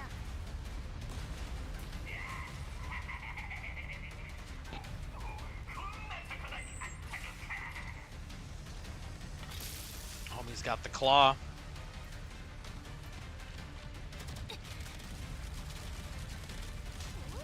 あれに気づくなんてやりますね、ネメシスちゃん。無駄口叩いてる暇があったら。はいは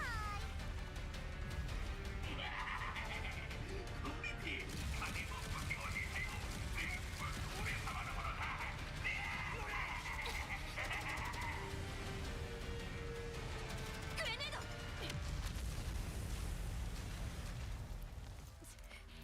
追うわよ。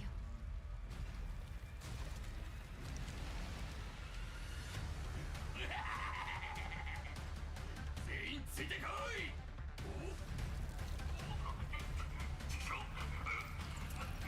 なんだよ。ノック。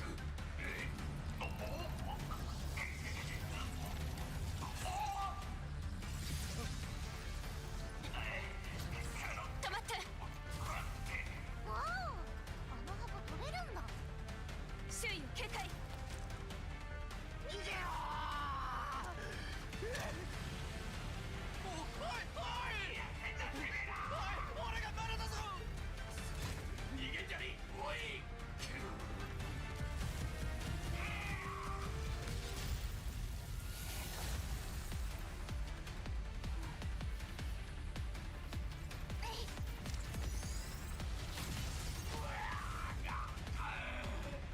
ちくしょげ。この俺様に立てつきやがって死ねえ。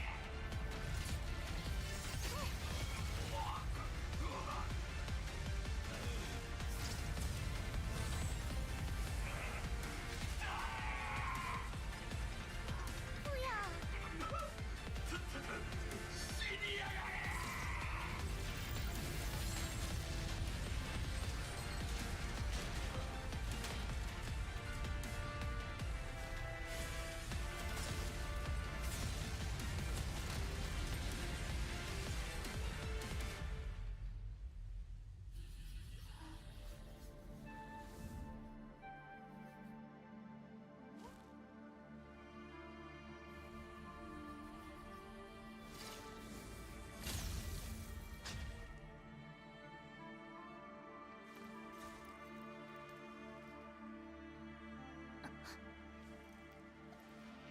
こちらへ。もしもし。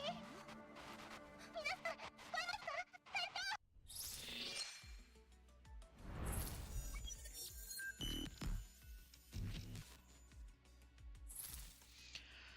Alrighty, so we finally got chapter 3. I want to say we've unlocked a bunch of stuff at this point. They still want me to do dorm stuff.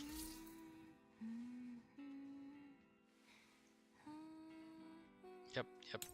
Tutorials explaining how you give gifts and stuff. So a lot of the tutorials are done pretty well. I'm just checking to see if they corrected something from the beta test in here. Yeah, that's right. Alright, so the covenant system is similar to the oaths in GFL1. They were only for specific characters, and I have a feeling that's still the case. Oh, we're still gonna do a tutorial though.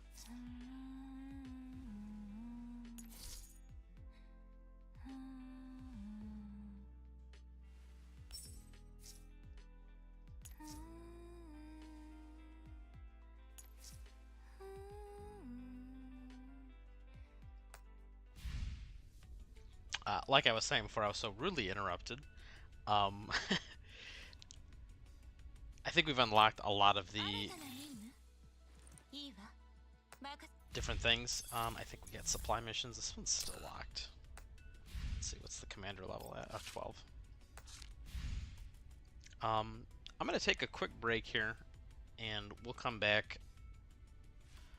Then we're gonna continue on, see if I can upgrade some stuff, sort some things out. So we're gonna take a short break, and I'll be right back.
Alright, I'm going to switch over to maintenance mode here. It looks like the stream's a little choppy. I want to check it out, so...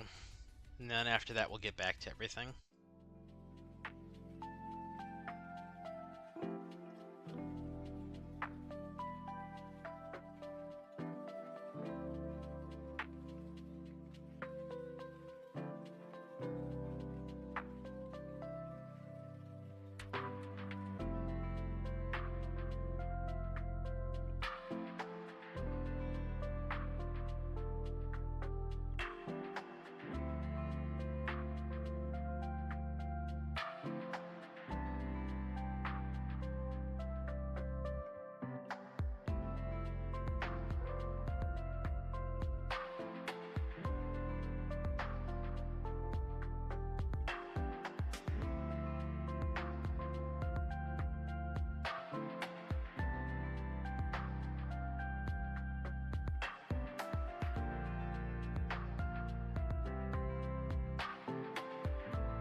Okay, it was just the preview that was messed up. Looks like everything else is working just fine. So we're gonna continue on here.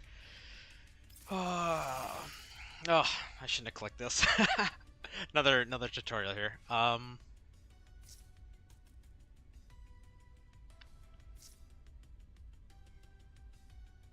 it's gonna make me actually go here.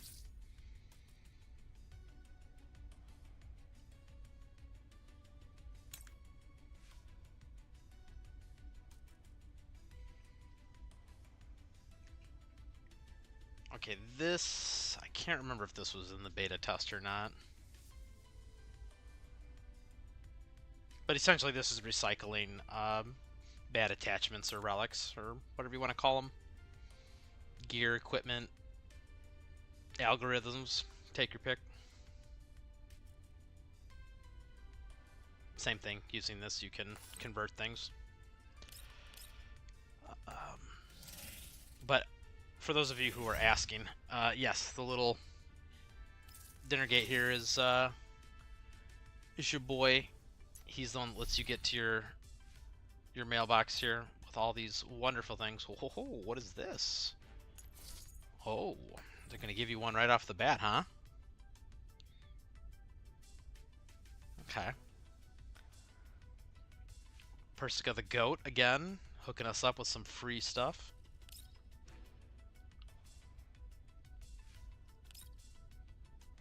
Man, they're just throwing all sorts of rewards at us here. Yeah, we're gonna skip all this for now. I'm gonna come back around when I'm off stream here, and I'll collect all this stuff. There's a bunch of there is a bunch of promo keys available right now. They're on the Discord. They've been posted on Twitter. I post them in the chat here, but no one's watching live. And I'm pretty sure the live chat's going to get disabled for the video, the replay. So, but yeah, you just look them up on Twitter, on the main Twitter account, or just go to the Discord page. They got them all posted there. Bunch of more freebies. Now this is new. This is the Battle Pass. And I'm seeing this for the first time. This was not in our closed test.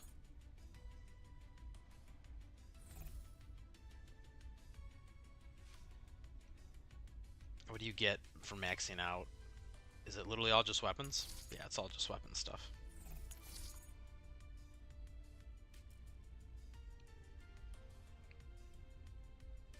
Yeah, like I said, I'm going to have to go through all this and check this out later. This is some new stuff. How much do they charge for one of these guys? Oh, okay, so it's like the same as NeuroCloud. It's a little more than NeuroCloud. The basic one where you get the weapon And then the extras. What do you get? Just a lot of... This is essentially 5 of these. This is like, what, 300 intelligence puzzles? And then this is just another 4 tickets. Oh, I see, but it gives you 10 levels. Yeah, so this is essentially the same thing as like what NeuroCloud does. They just don't give you any like fancy extras. I'll look at that later. Which you can get all the... I'm assuming these are for the... Yeah, okay, these are the quote free-to-play standard weapons. Yeah, so you're not going to find any of the limited characters and their weapons in here. Cool. What's this guy here? And this is just the notices. I'll go through all this later.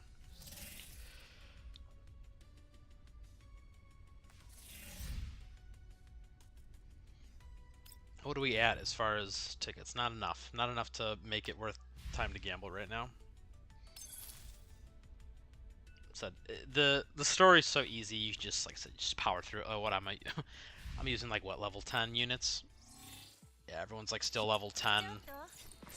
Weapons aren't even upgraded.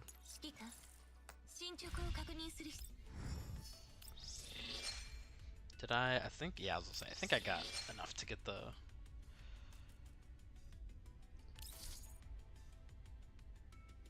Okay, yeah, these are just like little quests, essentially.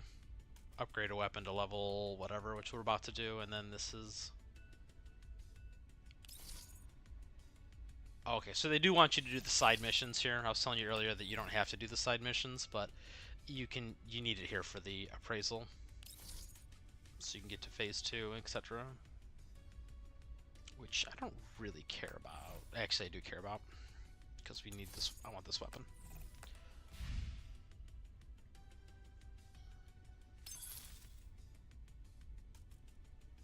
Which ones was it? I have the memory of a goldfish here. So we need 1, 3, 1, 1. In-depth search. What is in-depth search? Oh, the... Yeah, we'll do one of these real quick.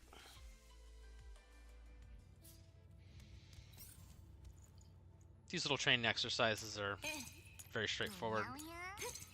They give you like a little splashing of enemies. We'll switch these up. Do. Can we...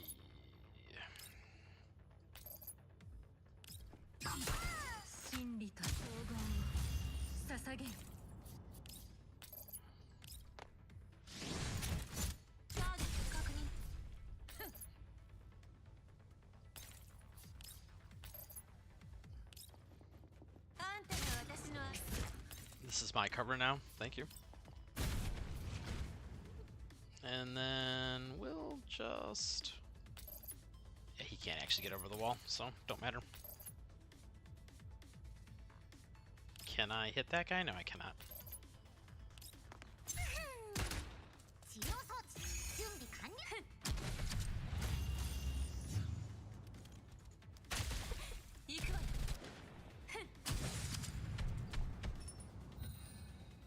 So we might finally be getting to the part where enemies are tough enough that I can start actually explaining how some of these abilities work.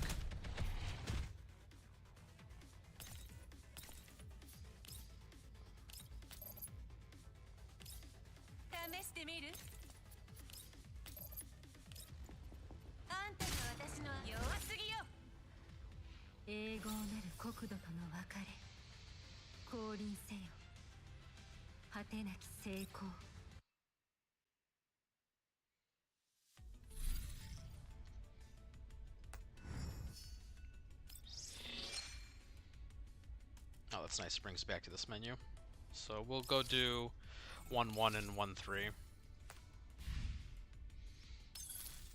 When you get a chance to, this was something I was really hoping they would change. Yeah, a lot of the beta testers are on the same page. This is the tutorial, the hunter assessment down here. This is like the actual tutorial that teaches you in like a controlled setting, like how most of the mechanics of the games works. For some bizarre reason, it's locked behind 3.5. Do not know why. Why they wait so long into the campaign before they like teach you how to play the game. Probably because it's so brain dead easy. Like I said, you can just auto your way to 3.5. It's just, I don't know. I feel like if you want to learn how to play the game correctly, like it should be available right away. Don't really know why they decided that. So we're gonna do those side missions real quick. I got B1 11, BH11, and I can only use 2 characters. Who the chosen 2? Nemesis for sure, because Nemesis is the GOAT. And we're just gonna hit this autoplay. 総合を捧げ反抗するなんてね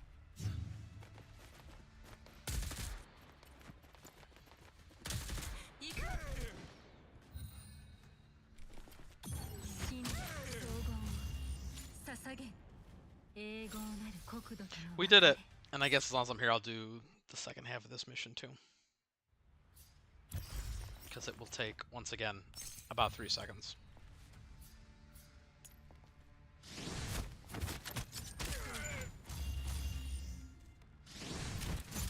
反抗するなんてね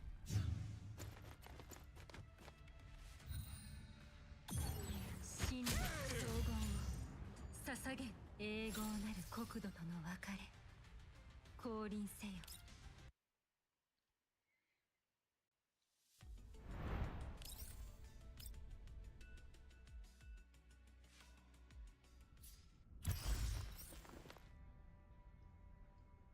3 units now, huh? 試してみる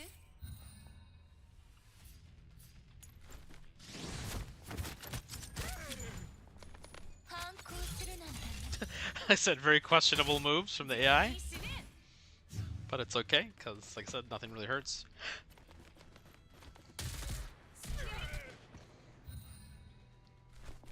本当玉結び反抗するなんてね栄光なる国土との別れ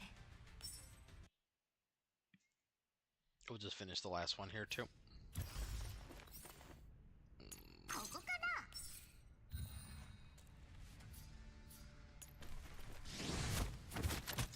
真理と総合を捧げターゲット確認全員死ね治療法準備完了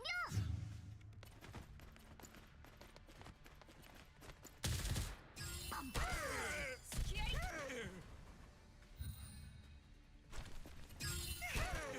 本当と玉結び了解よ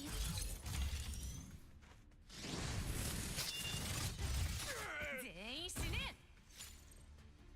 任務完了みんな警戒を怠らないで Okay, we did that. We should have this all unlocked now. I gotta level up these weapons. 許欲を持つ鳥の群れ Nemesis will probably be using this one for a while. So I'm sure. Let's go ahead and bring that to level 10.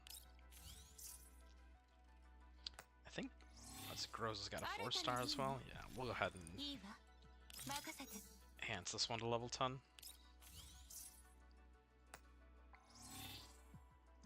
That should actually unlock phase 2 of this. Yep, so we can claim these. This is her training outfit, yep. Which is good, because I like this one better than her normal outfit. I don't know what the hell her normal outfit is supposed to be. So we'll come to the fitting room here. We'll switch this. ああもう決めたんならさっさと出発しなさいよまだ欲しいわね So here we go. So you'll see the little description here. This little gun means it's only a combat uniform. 指揮官 So if we enable this, it is not a dorm wearable uniform. Which, like I said, this will come to no surprises anybody. Oh, look at that. They even tell you you can either just buy it straight or with whatever the currency is called. I don't even know what they call it. Credits. Oh. Very on the nose. But there are some characters that have uniforms that can be used in both. Nemesis, I believe, is one of them. Yeah, this one is. This one can be either for Dorm or for whatever. So. Oh, this one was not in the beta test either. So it's interesting.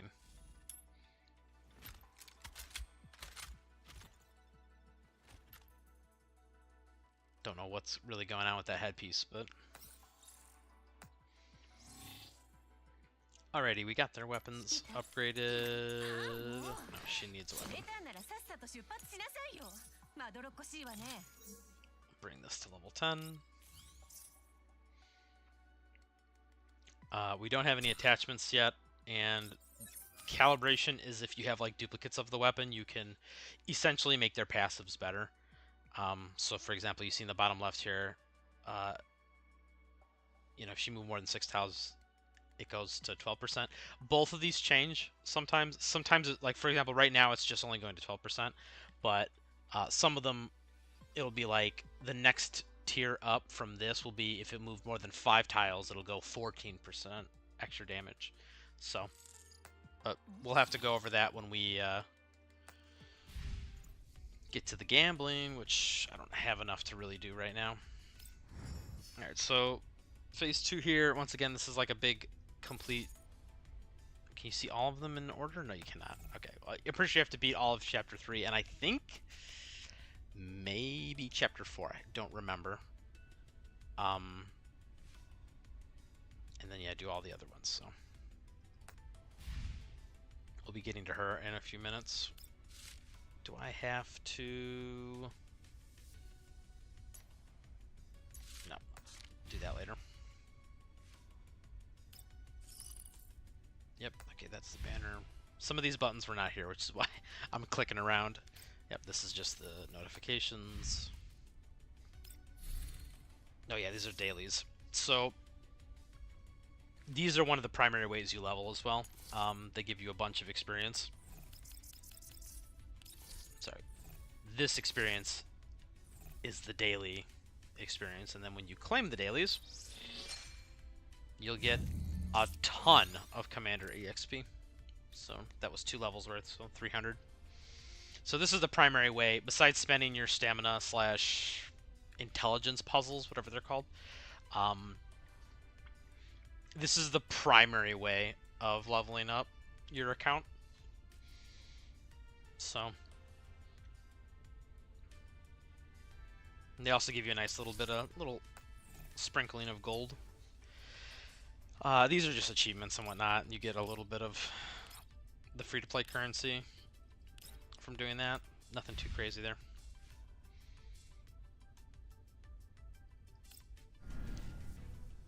Okay. Wow, they got all sorts of stuff you can buy.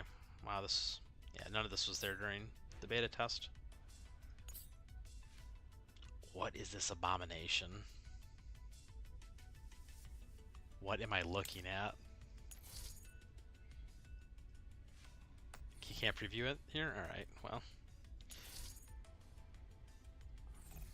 I'm not sure I want to see this thing up close. Subscription agreement. Okay, that's a weird phrasing, but this is essentially the monthly card.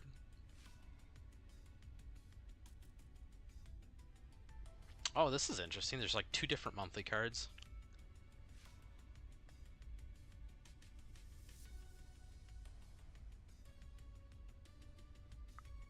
Okay, so this is the so this is the monthly card for essentially tokens. I keep forgetting what they're called. Yeah, credit tokens. And then this one is more for how to like for leveling and stuff. I forgot what it's called in GFL1. I forgot the terms for them, but this one's essentially the monthly gem card on the right, and then the left is the battle card, battle access card. I forgot what they're called.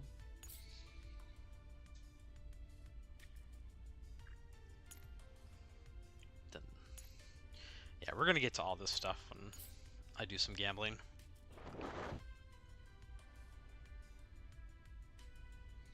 These look similar to the pricing scheme for Project NeuroCloud.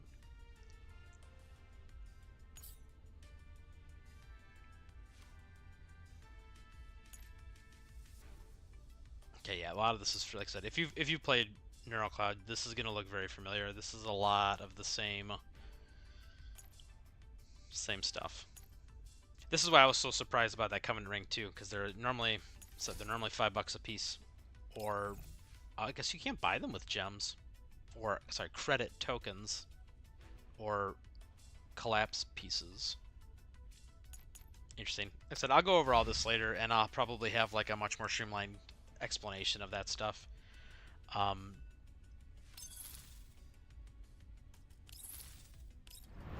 Let's power through. I'm trying to think of. So I know what happens in this chapter. I'm trying to think of how long it'll take.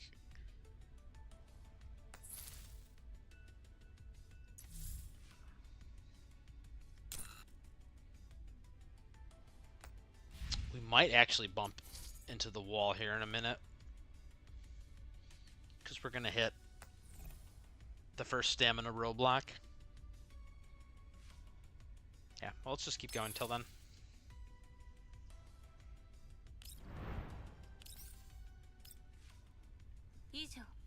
報告完了。作戦報告は1分後に各自の端末へと送付しておくわ。全社省エネルギーモードで待機中。警戒システム起動。消えた？そうなんです。でっかいやつ目の前でシュッて。ここへ戻る前に周辺の環境を一通り観測してみたの。ブージャムが消えた場所には何の異常も見られなかったわ。異常な点ならあったじゃないですか。無視しないでくださいよ、隊長。コルフェ、今はポートベストでの戦闘状況。でも本当に異常と。地面に草が一本生えてたのよ。まだ咲いてないコーラップスエピフィラムみたいな感じの。付近にエピフィラムはなか。単独で分布するコーラップスエピフィラムの形成要因は地形にあると推測されるわ。ポートベストでは珍しい融合、鈍性と燃焼。ブージャムが微小な命の種、悲惨。ネメシス、あんたにも曖昧な物言いをする時があるなんてね。こいつによればブージャムと草は無関係じゃないらしいわよ。なんでも恒常性が変化してるんだと。おお、恒常性に変化が。それってコーラップス放射線量異常によるネガティブフィードバック機構障害じゃないですか。コーラプス放射線量異常によるネガティブフィードバック機構障害。それがブージャムを動物形態から植物形態に変化させたというの。そもそも混合型ブージャムみたいな生き物ってとっても珍しいですからね。隊長ってばコルフェンの長い単語を覚えてくれたんですね。なんだか嬉しくなっちゃいます。他に情報があれば作戦報告を補足しておいてちょうだい。はい承知しました、隊長。混合型ブージャム、そういう面倒なことは。それからこの箱についてだけど。Yeah, Grozo, what's in the box? 中身は確かに女の子よ。しかもこの箱、攻撃のできるボールに変形したかと思えばバリアーグの強そうな機構をあっという間に破壊しちゃったんですよ。I would not call it an impressive looking mech. That thing was straight out of Borderlands. ボール？奪われる前と変わりないように見えるが。バリアーグの改造機構を倒した後、また箱の形に戻ったの。そう、まさに箱が彼女のストレージだとでも言わんばかりに。まったく女の子を箱に閉じ込めるだなんてどんだけ悪趣味なんでしょう。Careful, Kofang. This is a PG-13 game, okay? Keep it together. それは確かなのか？あの時、コーラプスストームはすでに止んでいた。視界を遮るものはなかったわ。箱の中の少女。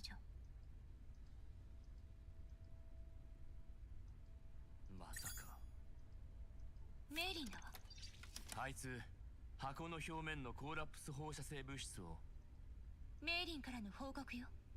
箱が小刻みに動いているせいで放射性物質を除染できないそうよ。キャロリック、ネメシス、それからコルフェンは。了解。コルフェンも。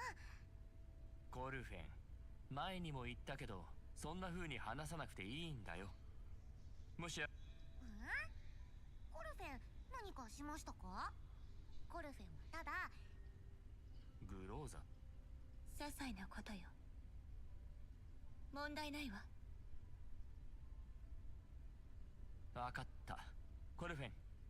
ありがとう。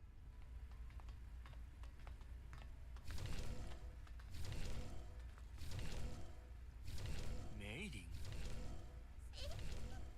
Oh boy. Time for more Mei-Ling crying. おっと、どうしたんだそんな顔して。コーラプス放射線がそんなに手強かったのか？メイリン、どうしたの？通信は全然つながらないし。メイリン、泣かないで。君のグローザ隊長はこうして目の前に立っているわけだし。指揮官。Yeah, zip it. メイリン、私もみんなも全員無事よ。メイリン、何の問題？分かっても。メイリンちゃんって。よーしよしよし。コルフェン無事だ。もちろんです。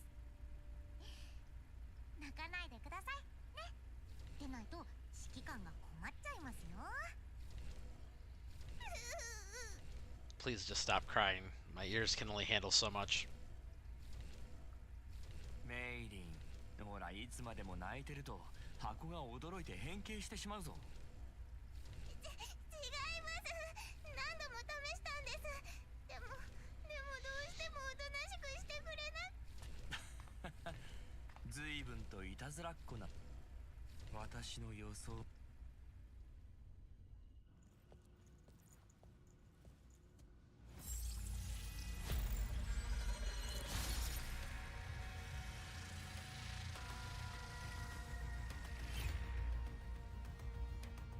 開いた。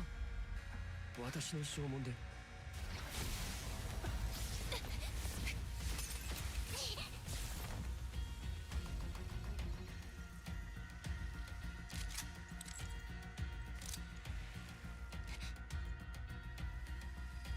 待ってくれ。お前誰？お前誰？お前開けた？そう、お前金髪の後ろ。 Alright, the best character has finally arrived on scene. 金髪？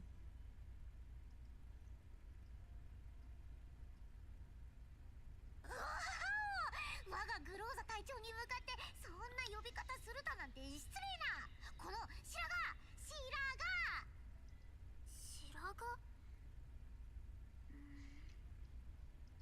コルフェン、警戒を怠らないで。大丈夫ですよ隊長。メイリンちゃんはこのコルフェンにお任せください。白髪、私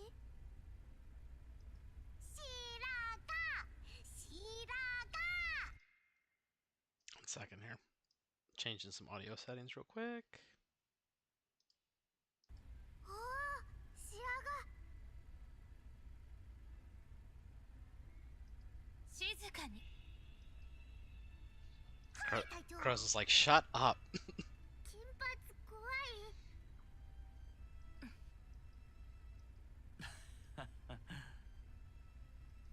待ってくれ。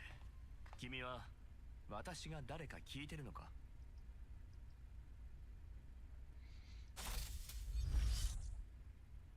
動かない。はい。お前箱開けた。私はこの車両エルモ号の所有者だよ。コルフェン、それからグローザ、つまりさっき君が言っていた金髪の指揮官でもある。そうそう、コルフェンの指揮官なんで。コルフェン、その口調はよしてくれ。おっと、声が高すぎて耳障りでしたかね。でもコルフェンは本当。エルモコ、コルフェン、グローザ、金髪、指揮官。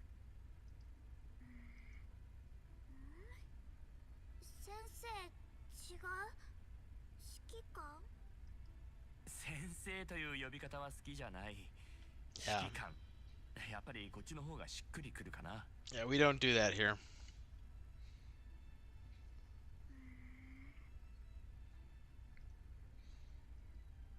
コルフェン、金髪、グローザ、エルモ号、指揮官？いえ、エルモ号というのはこの車の名前ですよ。金髪じゃなくて。はう？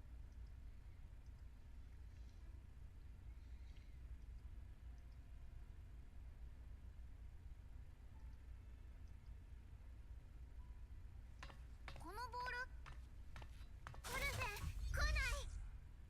警戒。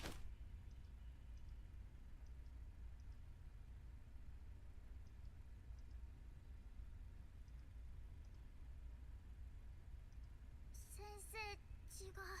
指揮官。指揮官先生？指揮官だ。指揮官。指揮官。指揮官。開けられる？開けられる？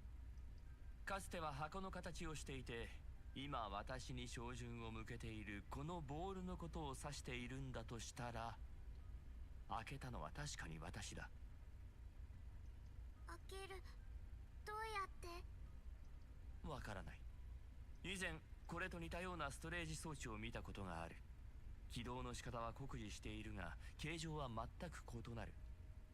まさかここでまたお目にかかれるなんてね。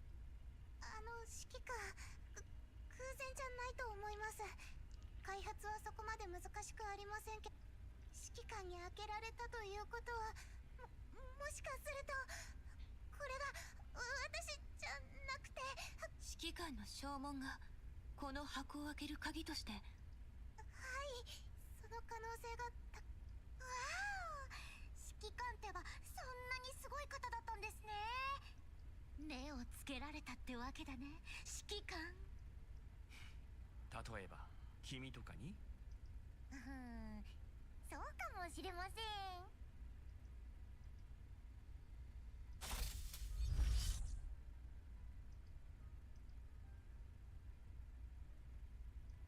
お前、指揮官、聞いた。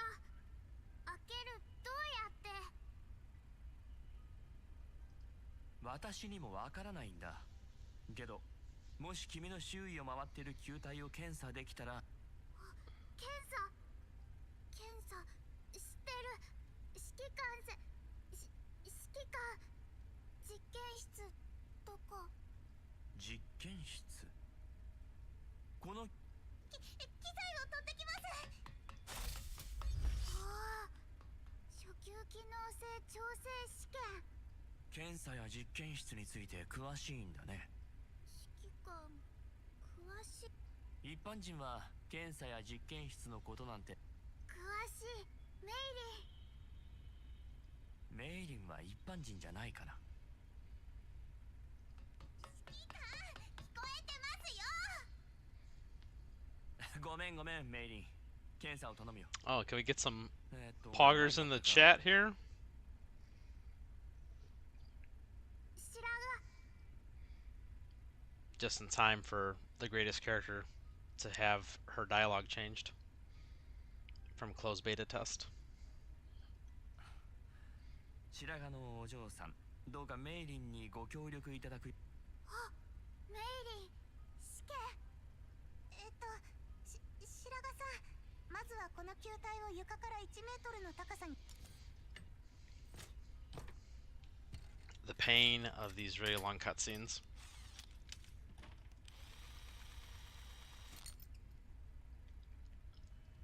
よし、空間位置計測完了。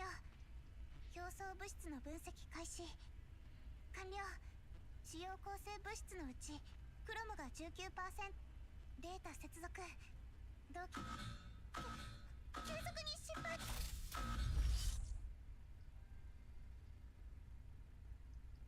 失敗。 Uh-oh, you failed. F on the test. アクセス権限が足りていないのか。かもしれません。 SVTC 型検査設備を探さなきゃ。どこに置いたんだっけ。休憩室、それとも倉庫かな。アクセス権限を入手するだけでいいのなら私に任せてもらえないかしら。メンタル A 社を利用して。ええ。 Alright, we're going into the Matrix now. 分かった。コルフェン、ネメシスとキャロル。承知しま。再建ご協力願うわ。 Please do not struggle.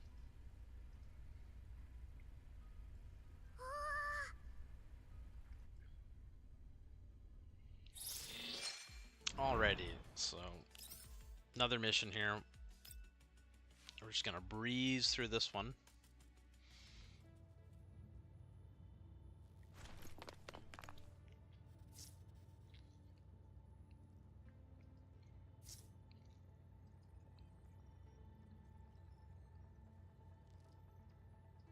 Yep. The typical. I'm gonna test something real quick. If the audio cuts out, well, I apologize.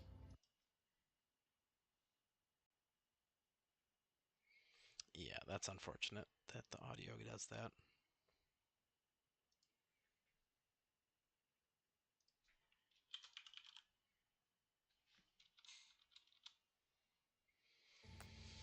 Oh, well, nothing you can do about it. We don't have the technology just yet. I have to work on that between streams. But another super easy mission, we can just kind of auto our way through this. This is another introductory, like, explaining how walls work. We can just cleave all these guys.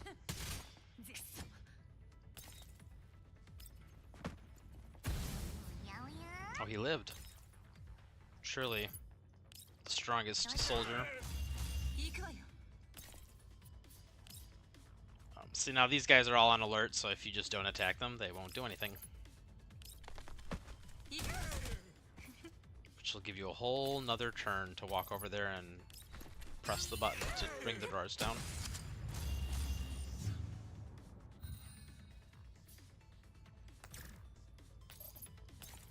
So you still get to act after activating objects, whether that's like a switch or a door or whatever. Look at this big cleave. All right, I'm in. I've hacked the system. 当たり前ですよ。コルフェンは容赦なんてしないんですから。そうそう、私の前に立つものはなんだって。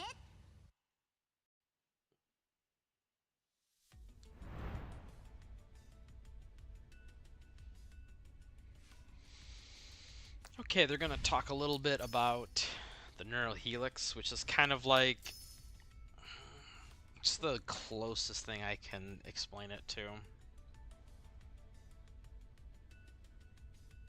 If you're familiar with Honkai Star Rail, it's similar to the traces.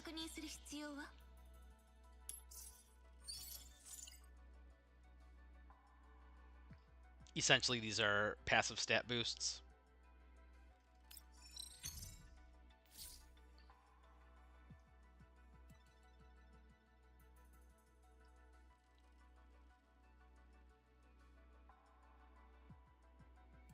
Yeah, this is just explaining the different types. So there's the basic passive stat boost, and then later on you're gonna unlock these like keys. Some of them are character specific, and some of them are just generic, and you can just kind of throw them on whoever. The generic ones tend to be like kind of just basic stat boosters, like whatever 5% crit, whatever, a bunch of HP. And then the character specific ones usually have something to do with their abilities.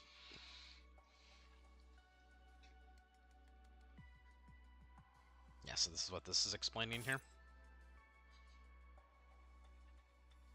And I can't show you because Groza really wants to tell me how to farm them first.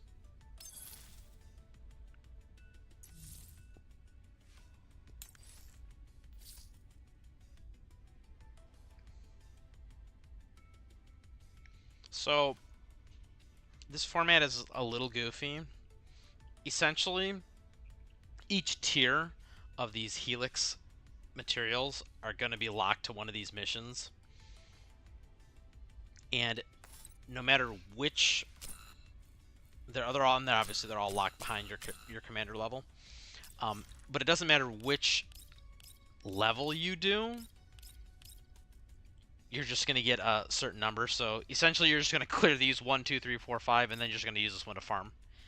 Because this one obviously gives you the most. It gives you 5 every time you complete it, as opposed to 4. So it's like, you know, it's kind of irrelevant. There's 5 of them. So I'm not going to do this right now because I am pretty low on intelligence puzzles, and I want to just keep going through the main story here. You don't really need these until you're trying to like really unlock the trees for the characters. This will be another like pretty big block for maxing characters out, so you're gonna have to farm this a decent amount. You could probably get enough to do a couple characters off the bat, but if you want to do like everyone's Neurohelix and unlock all the nodes for it, you're going to be farming that quite a bit. I mean, they're similar to trace materials in, like Honkai Star Rail. So just be ready for that.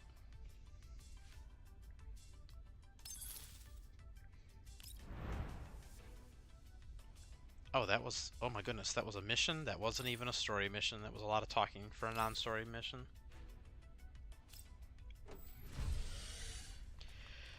Whew, I said this whole live stream is just gonna be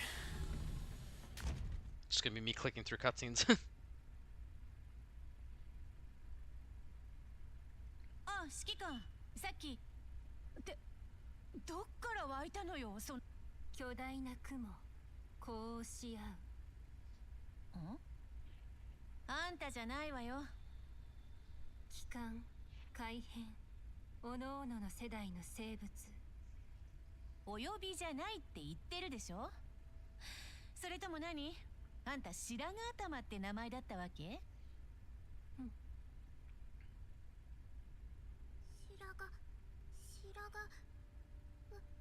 私。キャロリック・ネメシス、この子が今回運搬することになった箱の中の少女だ。なら、あの変形して攻撃してた箱は？メイリンの下で検査中よ。それが終われば報告書が。うさぎ、怖い。Yeah, dude, Carolic is not nice. は？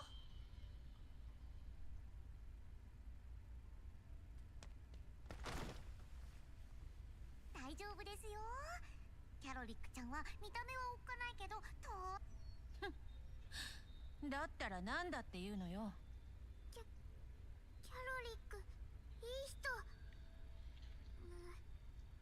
帰る。指揮官。メイリンの検査がもう少しかかりそうなんだ。検査を終えたら。おや？白髪ちゃん、もしかして箱の中に戻りたいんですか？でも箱に戻ったところで危険は一人でに消えたりしませんよ。カメ。そうそう。カメ、何？何ってカメが？うん。カメは硬い甲羅を持つ卵生の爬虫類のことですよ。私。君はカメじゃない。そういえば。No, you cannot be a tortoise. 忘れていたな。名前。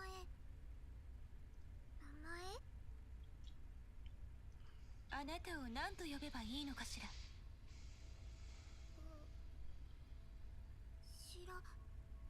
白髪ではないだろ。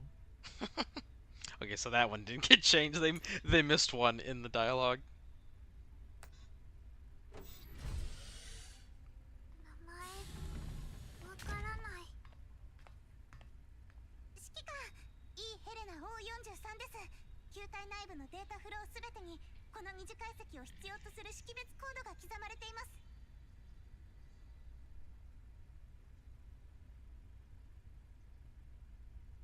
O43 と違う。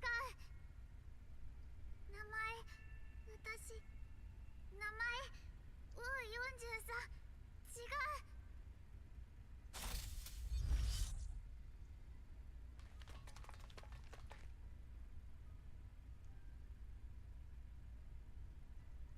指揮官、彼女の話を聞こ私、O43、ダメ。う。ならヘレナはどうだ。ヘレナ、ヘレナ、私、ヘレナ。名前、ヘレナ。彼女を休ませてあげてくれ、コルフェン。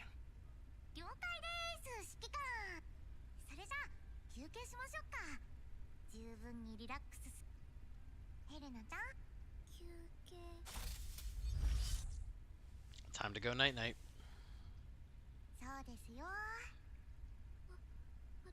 球体は連れて行っても構わない。ただし箱の形でだ。でも持てない。今さっきこの球体は私たちを脅かした。あの子、脅かす。違う。私はただ状態以上。君にはもう一つ選択肢がある。メイリンに敵味方識別システムを書き換えてもらうんだ。この車両に乗っている全員を敵とみなさないのであれば球体は好きにしていい。分かった、指揮官。負荷試験大丈夫。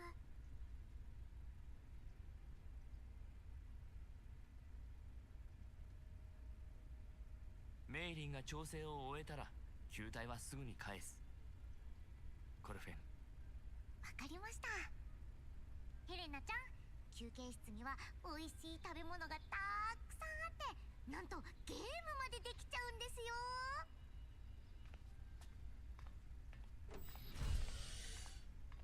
コルフェン、彼女に全面的な謙遜。指揮官のご命令はコルフェン必ずや。これ、私本当に嬉しいんですよ。ここに残って指揮官やメイリンちゃんやメンバーのみんなと一緒にいることができて、検査結果の内容を後でコルフェンにも教えてもらえませんか？情報が行き渡らないのはいい傾向とは言えませんよ。何事も一致団結しませんと。そのコルフェン、重要な情報はグローザから伝えるよ。それじゃあクローザ隊長、よろしくお願いしますね。わかったわ。隊長、大丈夫ですか？ええ、ごめんなさい。ポートベストで意見の食い違いでもあったのか？食い違いとまではいかないわ。彼女、混合型ブージャムを前にした時、キャロリックを諦めて撤退するべきだと言い出したの。作戦報告のどの時間帯だ1930前後よ。1930。うん。君の作戦報告のその後、1954に彼女は戻ってきた。そして BHB2 ポイントに残っていた爆薬を起爆させ、混合型ブージャムの注意を引きつけてくれた。1957。沈黙、波動の中、遥かなる攻防。ネメシスが言うには、あのデカブツの注意を爆発でそらせなければ3分後には全員素体を交換する羽目になってたらしいわよ。あそこで消えてなかった。壊滅。誰が無能だってのよ、ネメシス。隊長と同じチームのくせしてこっぴどくやられてるようなやつに言われたかないわね。グローザ、君がどう解決するつもりかは知らないが、コルフェンに情報をシェアするときに試してみたらどうだ。そうね。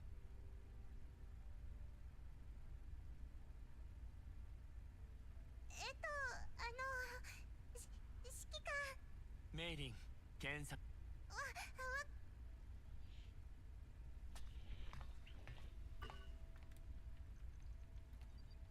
アクセス権限は取得できましたが、この球体、すなわち球体が箱に変形するメカニズムを分析してみたところ、この箱、正確に言えばこのただこの箱にしまわれていたもの、つまりヘレナさんなんですが、彼女が自己意志を有している。っ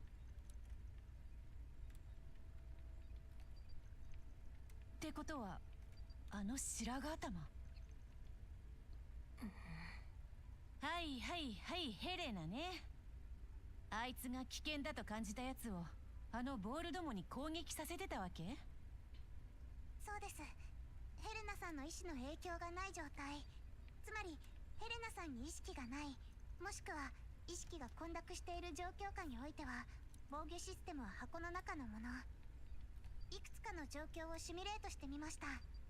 現段階における結論としては、射撃管制コアを搭載している人間、それからこの前グローザ隊長が発見した特殊信号にこの防御システムは低消費モードである箱形態になると、特殊な周波数帯を発生させ、箱の中身の状態をスキャン並びに監視するようになるんです。敵味方識別を書き換えてジャミング装置を改造してみてはどうだろうか。可能ではあります。時間はかかりますが。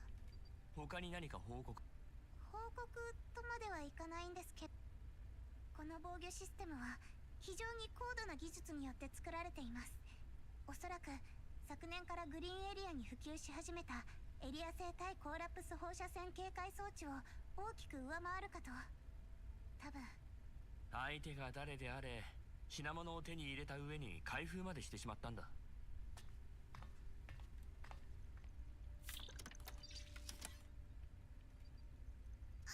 隊長、私今すぐ報告書。メイリン、みんなここにいるわ。新しいメンバーも加入したことだし。はい、そうでした。指揮官、この防御システムの内部から密封されたチューブが見つかりました。あらゆる方法を試してみましたが、とてつもなく頑丈でして。面倒なんかじゃありませんよ。単なる麻酔ですから。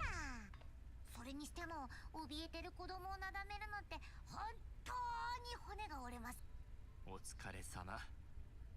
ヘレナのエリッド感染状況は？ま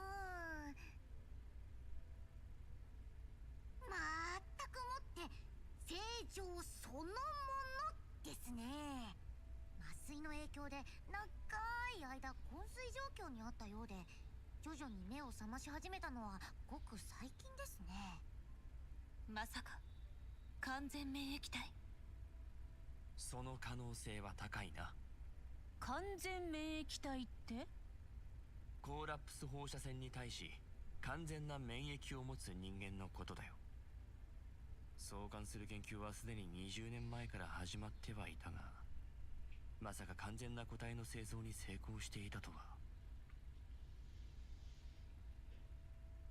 なのか、それとももしくは箱の変形技術は確かに彼らのものだ。しかし完全免疫体なんてものは？なのか？それとも？私にもわからない。麻酔はすでに消耗し終えたという情報を見るに、今の状況は先方にとっても予想だにしない事態なのかもしれない。安全な場所に着いたら依頼人に連絡して。さっきの浄化エリアへ戻る必要は？確かにあそこは安全だ。だが我が親愛なるウラジーミル準尉が新たなサプライズを準備していないとも限らない。ポートベストはもうコリゴリだ。あそこの生き袋がおとなしく。大量の生き袋が接近中。脅威レベルは3以下。ポートベストの混合型ブージャムに引き寄せられてきた奴らよ。作戦準備に取り掛かる。メイリン、ウラジーミル準尉にことづけを。近日中はむやみに出かけ。各位。 Whew, that was a long cutscene.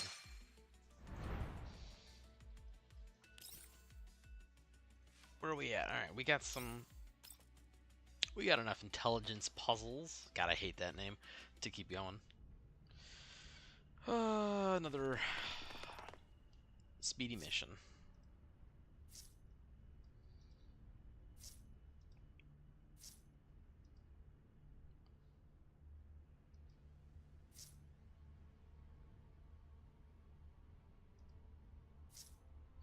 Oh, take a shot. Focus on the mission.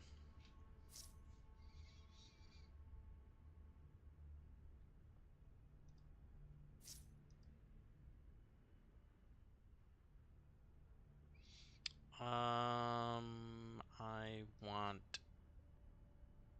No.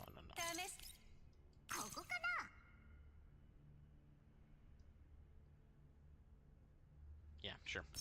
So this is pretty low difficulty, but...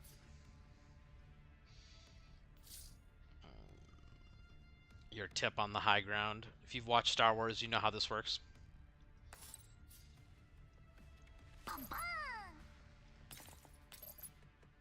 No, the box.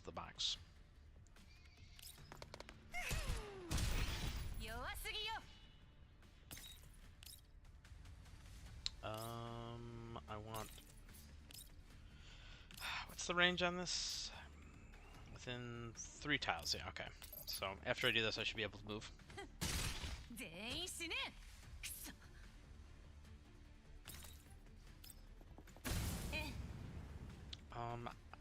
These guys are not... They're still in alert mode, so they haven't actually attacked yet. Maybe I should just go ham on them anyway. Yeah, why not?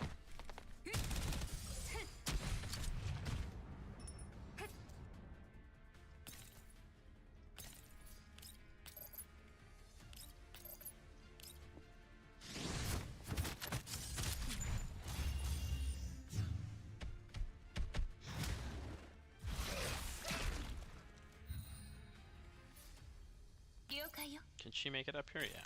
Can she attack and kill the toad? Yeah.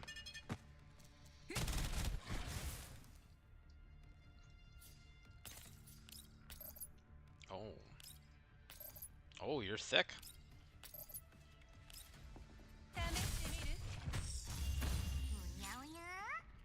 任務完了。みんな警戒を怠らないで。安全に。現在の速度は時速 90km。浄化エリアまでの適当な場所で一度メンテナンスを行おう。環境情報取得完了。車載観測。I don't know. It feels like we've been watching cutscene after cutscene after cutscene, but that's just me. I said not that there's anything wrong with that. Just. この依頼を引き受けてからというもの、一向に休まる気配がないな。まだ危険から逃れたとは言い難いわ、指揮官。差し当たってはだよ。何かあれば休憩室からみんなを呼べばいい。気が立ってる。指揮官、私が何かミスをしたと。あ、いや、そうだ。コルフェンとの問題は解決できたのか？戦闘続きでまだメイリーの検査結果を報告できていないわ。そういうことを聞いてるんじゃない？なんとかするわ。心配しないで。わかったよ。ウラジーミル順位より返信。忠告感謝する。新たな出向先がメッセージがもう一つ。私たちの所属するブリーフ支部からのイベントプロモーションよ。手厚い報酬と時間を無駄にするだけのくだらないイベントだ。よくもまあ手厚い報酬などと言えたものだ。ウラジーミル順位から獲得した弾薬はその報酬とやらは Yeah, tell me about them rewards. 戦闘のパフォーマンスに基づいた報酬が与えられるそうよ。中にはバージョン 4.0 の NI プラグインも含まれてるわ。4.0 ずいぶんと気前がいいな。変身を参加するだ。了解。Signing up for the free rewards.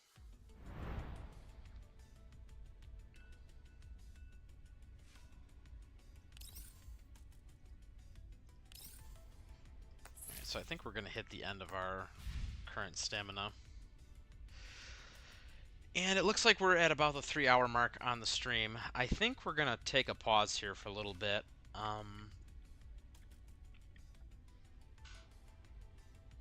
You know what I'm going to do? I'm going to go ahead and I'm going to end the stream that we got now. That'll let this one video buffer and upload. And then I'll probably pick this up in maybe another half hour or so. I'll put a little notice out if anyone wants to watch it. They'll have another event going live. So, but for now, we're going to call that a wrap.